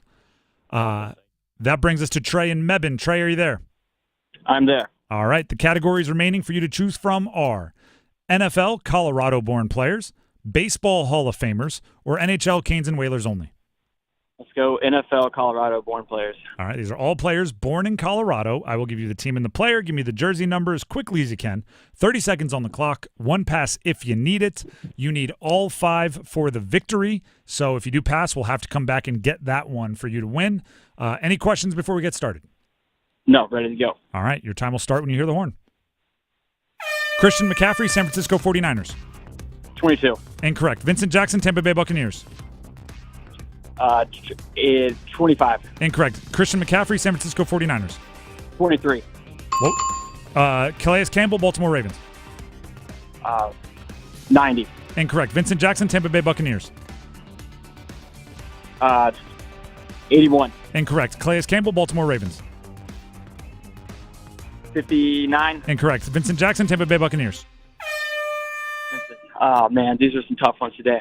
You got Christian McCaffrey with 23. Vincent Jackson were number 83 with the Bucs. Calais Campbell with the Ravens were number 93. 93. Those are the ones you missed. Unfortunately, not enough for the win, but hopefully you had some fun. No, absolutely. I'm glad to be on the show. Can I call back another time, though? Is that a question? Of course. Okay. I appreciate you. Well, I appreciate you having me. There you go. And that means Jared in Durham, you are the winner. Jared, congratulations. Thank you. You have a gift card to Sammy's coming your way. That is Sammy's Tap and Grill, home of the Pittsburgh watch parties for every pro football game. Congratulations, and go ahead and sit on the line so Dennis can get your info. Awesome. Thank you. You're welcome. That's actually a good point to be made. The Trey, I believe it was, who asked about playing again. There are some rules on that. I don't know if we've ever gone over them in detail, so it's probably good to remind you occasionally. If you lose, you can call back in as right away. Call back in tomorrow if you lose. If you win a prize, I believe there's a 30-day wait period. 30-day window. So you can't call in and play again because you can't get another prize for 30 days. Mm-hmm. So, you like if you're into it, keep calling in. If you think you can show better than you did, we encourage you to call in. But there's other people calling in too. You might not get through every time. It's a fun game. We really like the numbers game. We're hunting for those perfect scores. So when you call in, do your best. I get really excited when we get perfect scores. 4 today almost was a perfect score. I think with a little bit better numbers game strategy, Jared could have had a perfect score because he was in the 20s. He was in the low 30s. He just had to keep firing away and maybe a few more shots in the dark might have gotten it in. We have some fan football flash sheets as well. If you didn't win the numbers game, you might win these tickets. Head to 99.9 The Fan's Facebook page. That's our Facebook page, 99.9 The Fan. And there'll be instructions there on how to enter for your chance to win a 4-pack of tickets to tomorrow night's game between Duke and Florida State at Wallace Wade Stadium. Friday night, beautiful weather. It's starting to feel like fall. There's a good chance that Duke could beat Florida State, which has to feel good. I mean, everybody, I don't care if you're a State fan, a Carolina fan, a Duke fan, a fan of Campbell, ECU, whoever you are a fan of, we can all root against Florida State, right? That's always fun. We have a common enemy. We can root against the team that's trying to tear apart the ACC. A 4-pack of tickets to Duke and Florida State at Wallace Wade Stadium tomorrow will be given to the winner. You get all the instructions on how to enter at 99.9 The Fan's Facebook page. We'll be picking the winner tomorrow at 9 in the morning. So your clock is ticking. This is not something you can dilly-dally with. Just go ahead and get there and make it known what's going on. The Drive with Tim Donnelly, 99.9 The Fan. Let me make sure I've taken care of all of our housekeeping. I have. Which means we can go back to the breaking news from earlier today. For those of you just tuning in, Virginia men's basketball coach Tony Bennett announced his retirement, or the school announced his retirement earlier today. There will be a press conference tomorrow, I assume, where we will learn more details. The two surprising parts of this, and I've talked about them a few times throughout the show. One, the timing of it. Right? The practice has already started. The season has already started. Games are in just a couple weeks away for college basketball. So Tony Bennett stepping away, the timing makes you think something is up. I don't know what that could be. You hate to infer, but your imagination runs wild. Kind of can't control it. And then the other reason I'm surprised is we literally on this show talked to Tony Bennett last week on Thursday. So 1 week ago, we talked to him on this show and did not pick up anything out of the ordinary. I would have bet large amounts of money that Tony Bennett would not be retiring anytime soon after talking to him on Thursday. So that news broke earlier today. Mm-hmm. Tomorrow at 11 a.m., I assume we'll get more information. Whether it's satisfying enough and gives us all the answers we need, I don't know, but we'll at least hear from Tony at a press conference tomorrow at 11 a.m. It's just came out of nowhere. I was actually trying to look and see about, all right, who's going to take over. Now I was actually looking on their coaching staff. So Ron Sanchez, who's one of their associate head coaches, is actually in his 11th year total with Virginia men's basketball. He actually came back to UVA after being in a similar role in Charlotte, actually was the head coach in Charlotte with the 49ers there from 2018 through 2023. So he has head coaching experience. He knows when to call timeouts. He knows how to handle, like, that's that. Part of it is you're looking for that now because you don't have time to learn that kind of stuff when this happens preseason. And Jason Williford has been with the team as associate head coach. He's been with the team for 16 years, been associate head coach for 10. for I guess the last 9 seasons going into his 10th year. So he knows the program as he's well been as with anybody. it, so it's just kind of both these guys feel like they can fit in right away and take on that role. But, man, that's got to be rough, for your team. Just all of a sudden, just like, well, wait a second, what do you mean you're not coaching us anymore? And I assume it'll be a team effort by the assistants, right? Yeah, it has to be. Those two, their skill sets, maybe one is the acting head coach, but the other is handling the game plan, because it's a lot for anybody to take on. Tony Bennett was really, really good at it. He's a really good coach. And again, you hope it's nothing serious, health or anything like that, but we'll just have to wait and find out if we ever find out. The Drive with Tim Donnelly, 99.9 The Fan. The Panthers, speaking of waiting, can't wait. Trade urgency by the Carolina Panthers. I'll tell you why coming up. Stick around. Hi, this is Renee Chu. The most trusted local news in the Triangle is now on the radio. WRL News Plus. Now get breaking news and severe weather reports on the radio 24 hours a day. Listen on the radio at 96.5 FM in Durham, 99.3 FM in Raleigh, and everywhere in the Triangle at 101.5 HD3.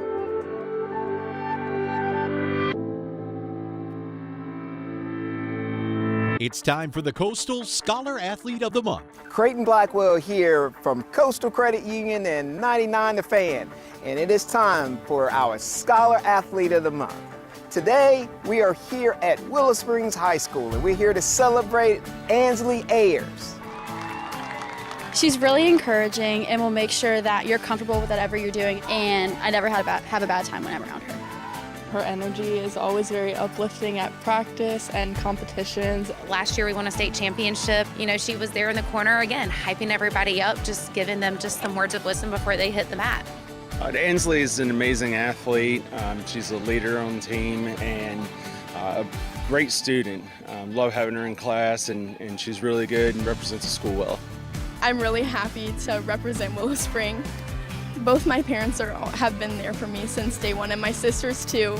They've always been supporting me, and I couldn't have done it without them. And my teammates are always just constantly bringing up my attitude and helping me stay positive through everything, no matter how busy or stressful it can get.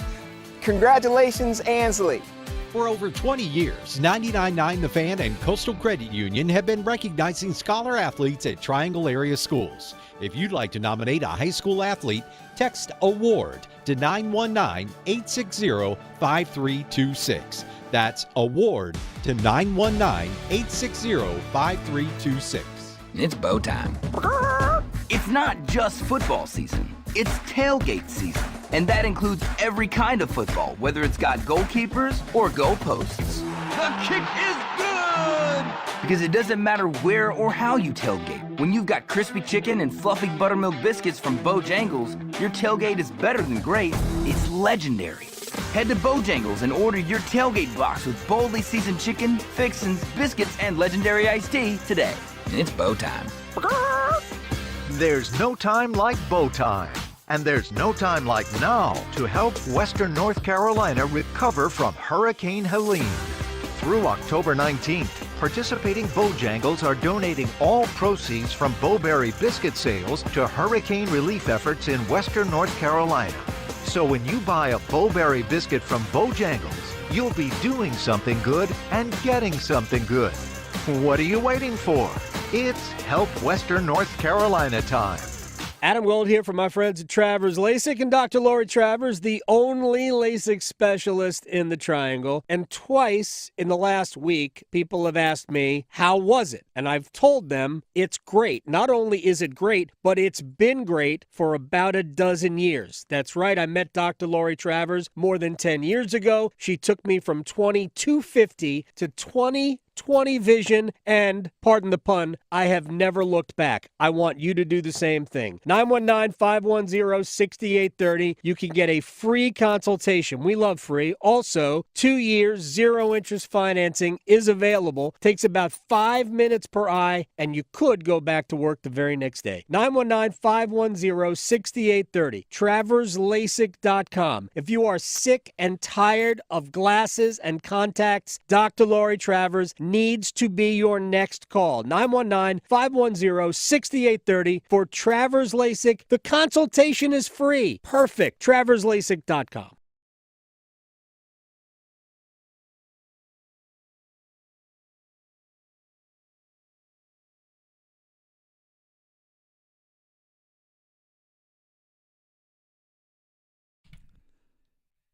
The Drive with Tim Donnelly, 99.9 The Fan. It's time for the Panthers to get urgent about exploring the trade market. Not just letting it come to them, but going out and being intentional about it. I was reading an article by Matt Verderam, great writer, podcaster. Sports Illustrated is where you can find his stuff, si.com. And he had some stats that made this point for me. In the Super Bowl era, no team with a record below 500 going into Week 7 has even reached a Super Bowl, let alone won a Super Bowl. They've never played in a Super Bowl if you're below 500 through 6 games. You may think like, well, yeah, that makes sense. Until you start hearing some of the teams that are below 500 right now. Miami, Jets, the Vegas Raiders, the Bengals, the Cardinals, the Saints, the Giants, Tennessee, the Rams, Cleveland, New England, Carolina, and Jacksonville. History would say, if you believe every season of the Super Bowl era is a big enough sample size, history would say those teams have no chance of making it to the Super Bowl. Could they go on a really fun run and maybe make the playoffs? Sure. But they have 0 percentage points throughout history of making it to the Super Bowl. One step further, since 1970, this is all according to Matt Verderam, only 10 teams have ever won the Super Bowl without being the leader of their division through 6 games, at least tied for. So that means those teams we already mentioned eliminate from Super Bowl contention. The teams I'm about to read, unlikely to win a Super Bowl. Indy, the Chargers, Denver, Philly, Dallas, Detroit, Green Bay, Chicago, gonzo. So let's say that leaves Buffalo, Pittsburgh, Baltimore, Houston, Kansas City, Washington, Minnesota, Tampa Bay, Atlanta, San Francisco, and Seattle. Those are the teams that are left. Who they are. It's about, 10 teams there? I can count them for you. 1, 2, 3, 4, 5, 6, 7, 8, 9, 10, 11 teams. Oh, okay. So 11 teams are still in the mix, and I'll even say you could take 1 or 2 from that unlikely group, put them in the mix because unlikely is not impossible. It has happened before. So you take 1 or 2 of those. That leaves you with like 13, 14 teams that are legitimate contenders to win a Super Bowl.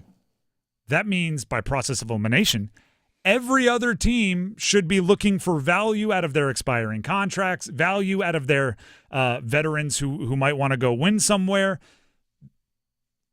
13 at least, right? And I know there's that middle group that we could still kind of leave who's in, who's out. So we'll roughly say half the league. Should start thinking about the future. Mm-hmm. The article ends with 2 sentences, and I just love the 2 sentences so much that I'm going to read them for you. This is the end of the SI article. Data dating back to the 1960s and 70s tells a story. If a team isn't atop its division, and certainly if it's not at least 500 at this point in the season, forget it. If you're rooting for one of those franchises, it's time to catch up on chores. That's such a brutal, cold glass of water to the face way to say it. If you're rooting for one of those 13 teams, time to catch up on chores. Your Sundays just became time to knock out that to-do list. But I actually think for the team, instead of catching up on chores, you should catch up on the trade market. Cleveland and Vegas, 2 of those teams that are in the eliminated category along with the Panthers, have already started selling. Devontae Adams, gone. Amari Cooper, gone. Part of your advantage right now is some of the teams who have been eliminated don't believe they're eliminated. Part of the advantage is maybe I'm trying to pick a good one here. Maybe the Giants still think they have a chance. Maybe Arizona thinks Kyler's going to put it all together. Maybe Dallas is in the middle section, so maybe. But Cincinnati's in the bottom section. Miami's in the bottom section. They're still probably buyers right now. As the season goes along, they might become sellers. And that's more competition for what you're trying to sell. If a contender is going to make a move, if one of those top-end teams who's above 500, at least tied for the top of their division, if they're going to make a move to try to put them over the top, if they're looking for their Von Miller to the Rams a few years ago, if you're looking for that move, make sure they know to call you. And oh, by the way, and this is a credit to the Panthers, this is a credit to Dan Morgan, this is a credit to what they've done, their rookie class looks solid. There are some young guys to get excited about on the Panthers.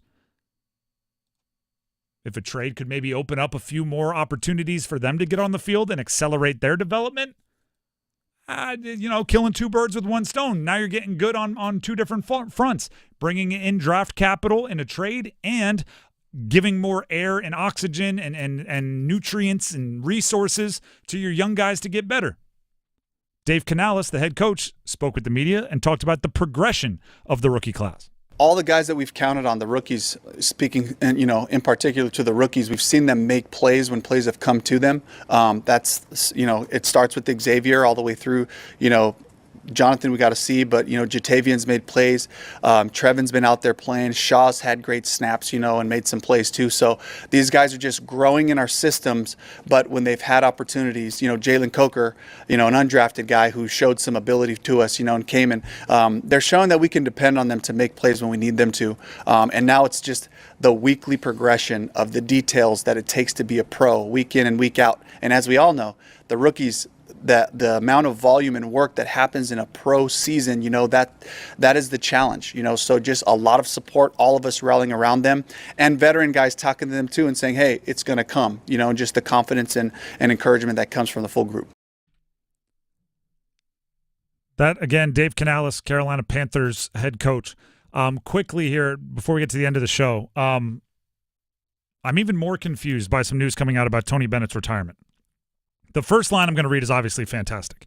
This is Matt Norlander, senior writer, analyst, podcast host for CBS Sports. Norlander tweeted out, source says Tony Bennett's retirement is not health-related. So, thank goodness, right? That's what we were hoping for. Norlander continues, have been told he still wants to be involved in college athletics and wants to work through solutions to ease some of the issues that led him to this retirement decision. What in the heck does that mean? So my guess is that, does he want to take on a role with the NCAA? Is it something along the lines of he literally just snapped and said, I can't deal with the NIL? Is there something new in college sports that is driving him away? It still would have to be so drastic to do it at this point in the calendar. Mm-hmm. I don't know. I have no clue. It is obviously a great thing to hear it's not health related. Yeah. But to still want to be involved in college athletics, and it's like, well, you were the head coach of UVA. Yeah. If you want to be involved in college athletics, you kind of had one of the premier spots of involved with college athletics. Yeah, it sounds like he wants to go into some sort of administrative role and wants to work through. So this is from Norlander. Mm-hmm. Work through solutions to ease some of the issues that led him to his retirement decision. Maybe if that's the case, I think we will get more answers tomorrow at his press conference at 11. That if that's kind of the generic area of why this decision is happening, I think he will want to explain, right? If he wants to help solve some things, find solutions, then you put that publicly when you announce to the media and the world tomorrow at 11 o'clock why you're deciding to retire at this particular time in the calendar, which, again, is just it's a strange situation. I'll say this again, and just because I can't get it out of my head, I think we're missing something. My antennas are up that there's something obvious that I'm not catching, and somebody's going to tweet it at me, 6 hours from now, and I'm going to go, oh, we acted like we had no clue why it didn't make sense on the show, and that right there is the reason why. I don't know what it is, but it feels like I'm missing the elephant in the room. I'm in a room with an elephant, and I'm going like, why does it feel smaller in here? Where'd all the room go? I don't know. Tony Bennett's retiring. I'll try to figure it out for you. We'll talk about it tomorrow. In the meantime, we've got some fan football flash sheets for Friday. Head to the 99.9 The Fan Facebook page and enter for your chance to win a 4-pack of tickets to tomorrow night's game between Duke and Florida State at Wallace Wade Stadium. We pick our winner at 9 tomorrow morning, so your clock is ticking. Head to the 99.9 The Fan Facebook page. There will be instructions on how, find the post, that you can enter to win for your chance to get a 4-pack. I want to emphasize 4-pack. A lot of times we give away pairs of tickets, concerts, games. This is a 4-pack. So you can bring you and 3 buddies. You can bring you, your significant other, and another couple. You can bring you, 3 kids. I don't know what you have. Go ahead and try to win, and then make your decision once you get the tickets. 4-pack of tickets to Duke and Florida State tomorrow at Wallace Wade. With that being said, today was a crazy day for a Thursday. A lot happened. Here on 99.9 The Fan, coming up, we have Overdrive in the immediate future. Later tonight, Thursday Night Football, Denver, New Orleans. If today and right here on The Fan. If today and every other Thursday night football game and how this Thursday has gone so far as unpredictability, tonight's going to be absolutely wild. Expect 97 field goals and 87 interceptions. It'll be a crazy game. That's, again, right here, 99.9 The Fan. Thank you to Dennis for keeping us up and running. Overdrive is coming up next with some college football talk around UNC and NC State. Enjoy that. We'll be back at 3 o'clock tomorrow. Until then, subscribe to our YouTube page and have a great night.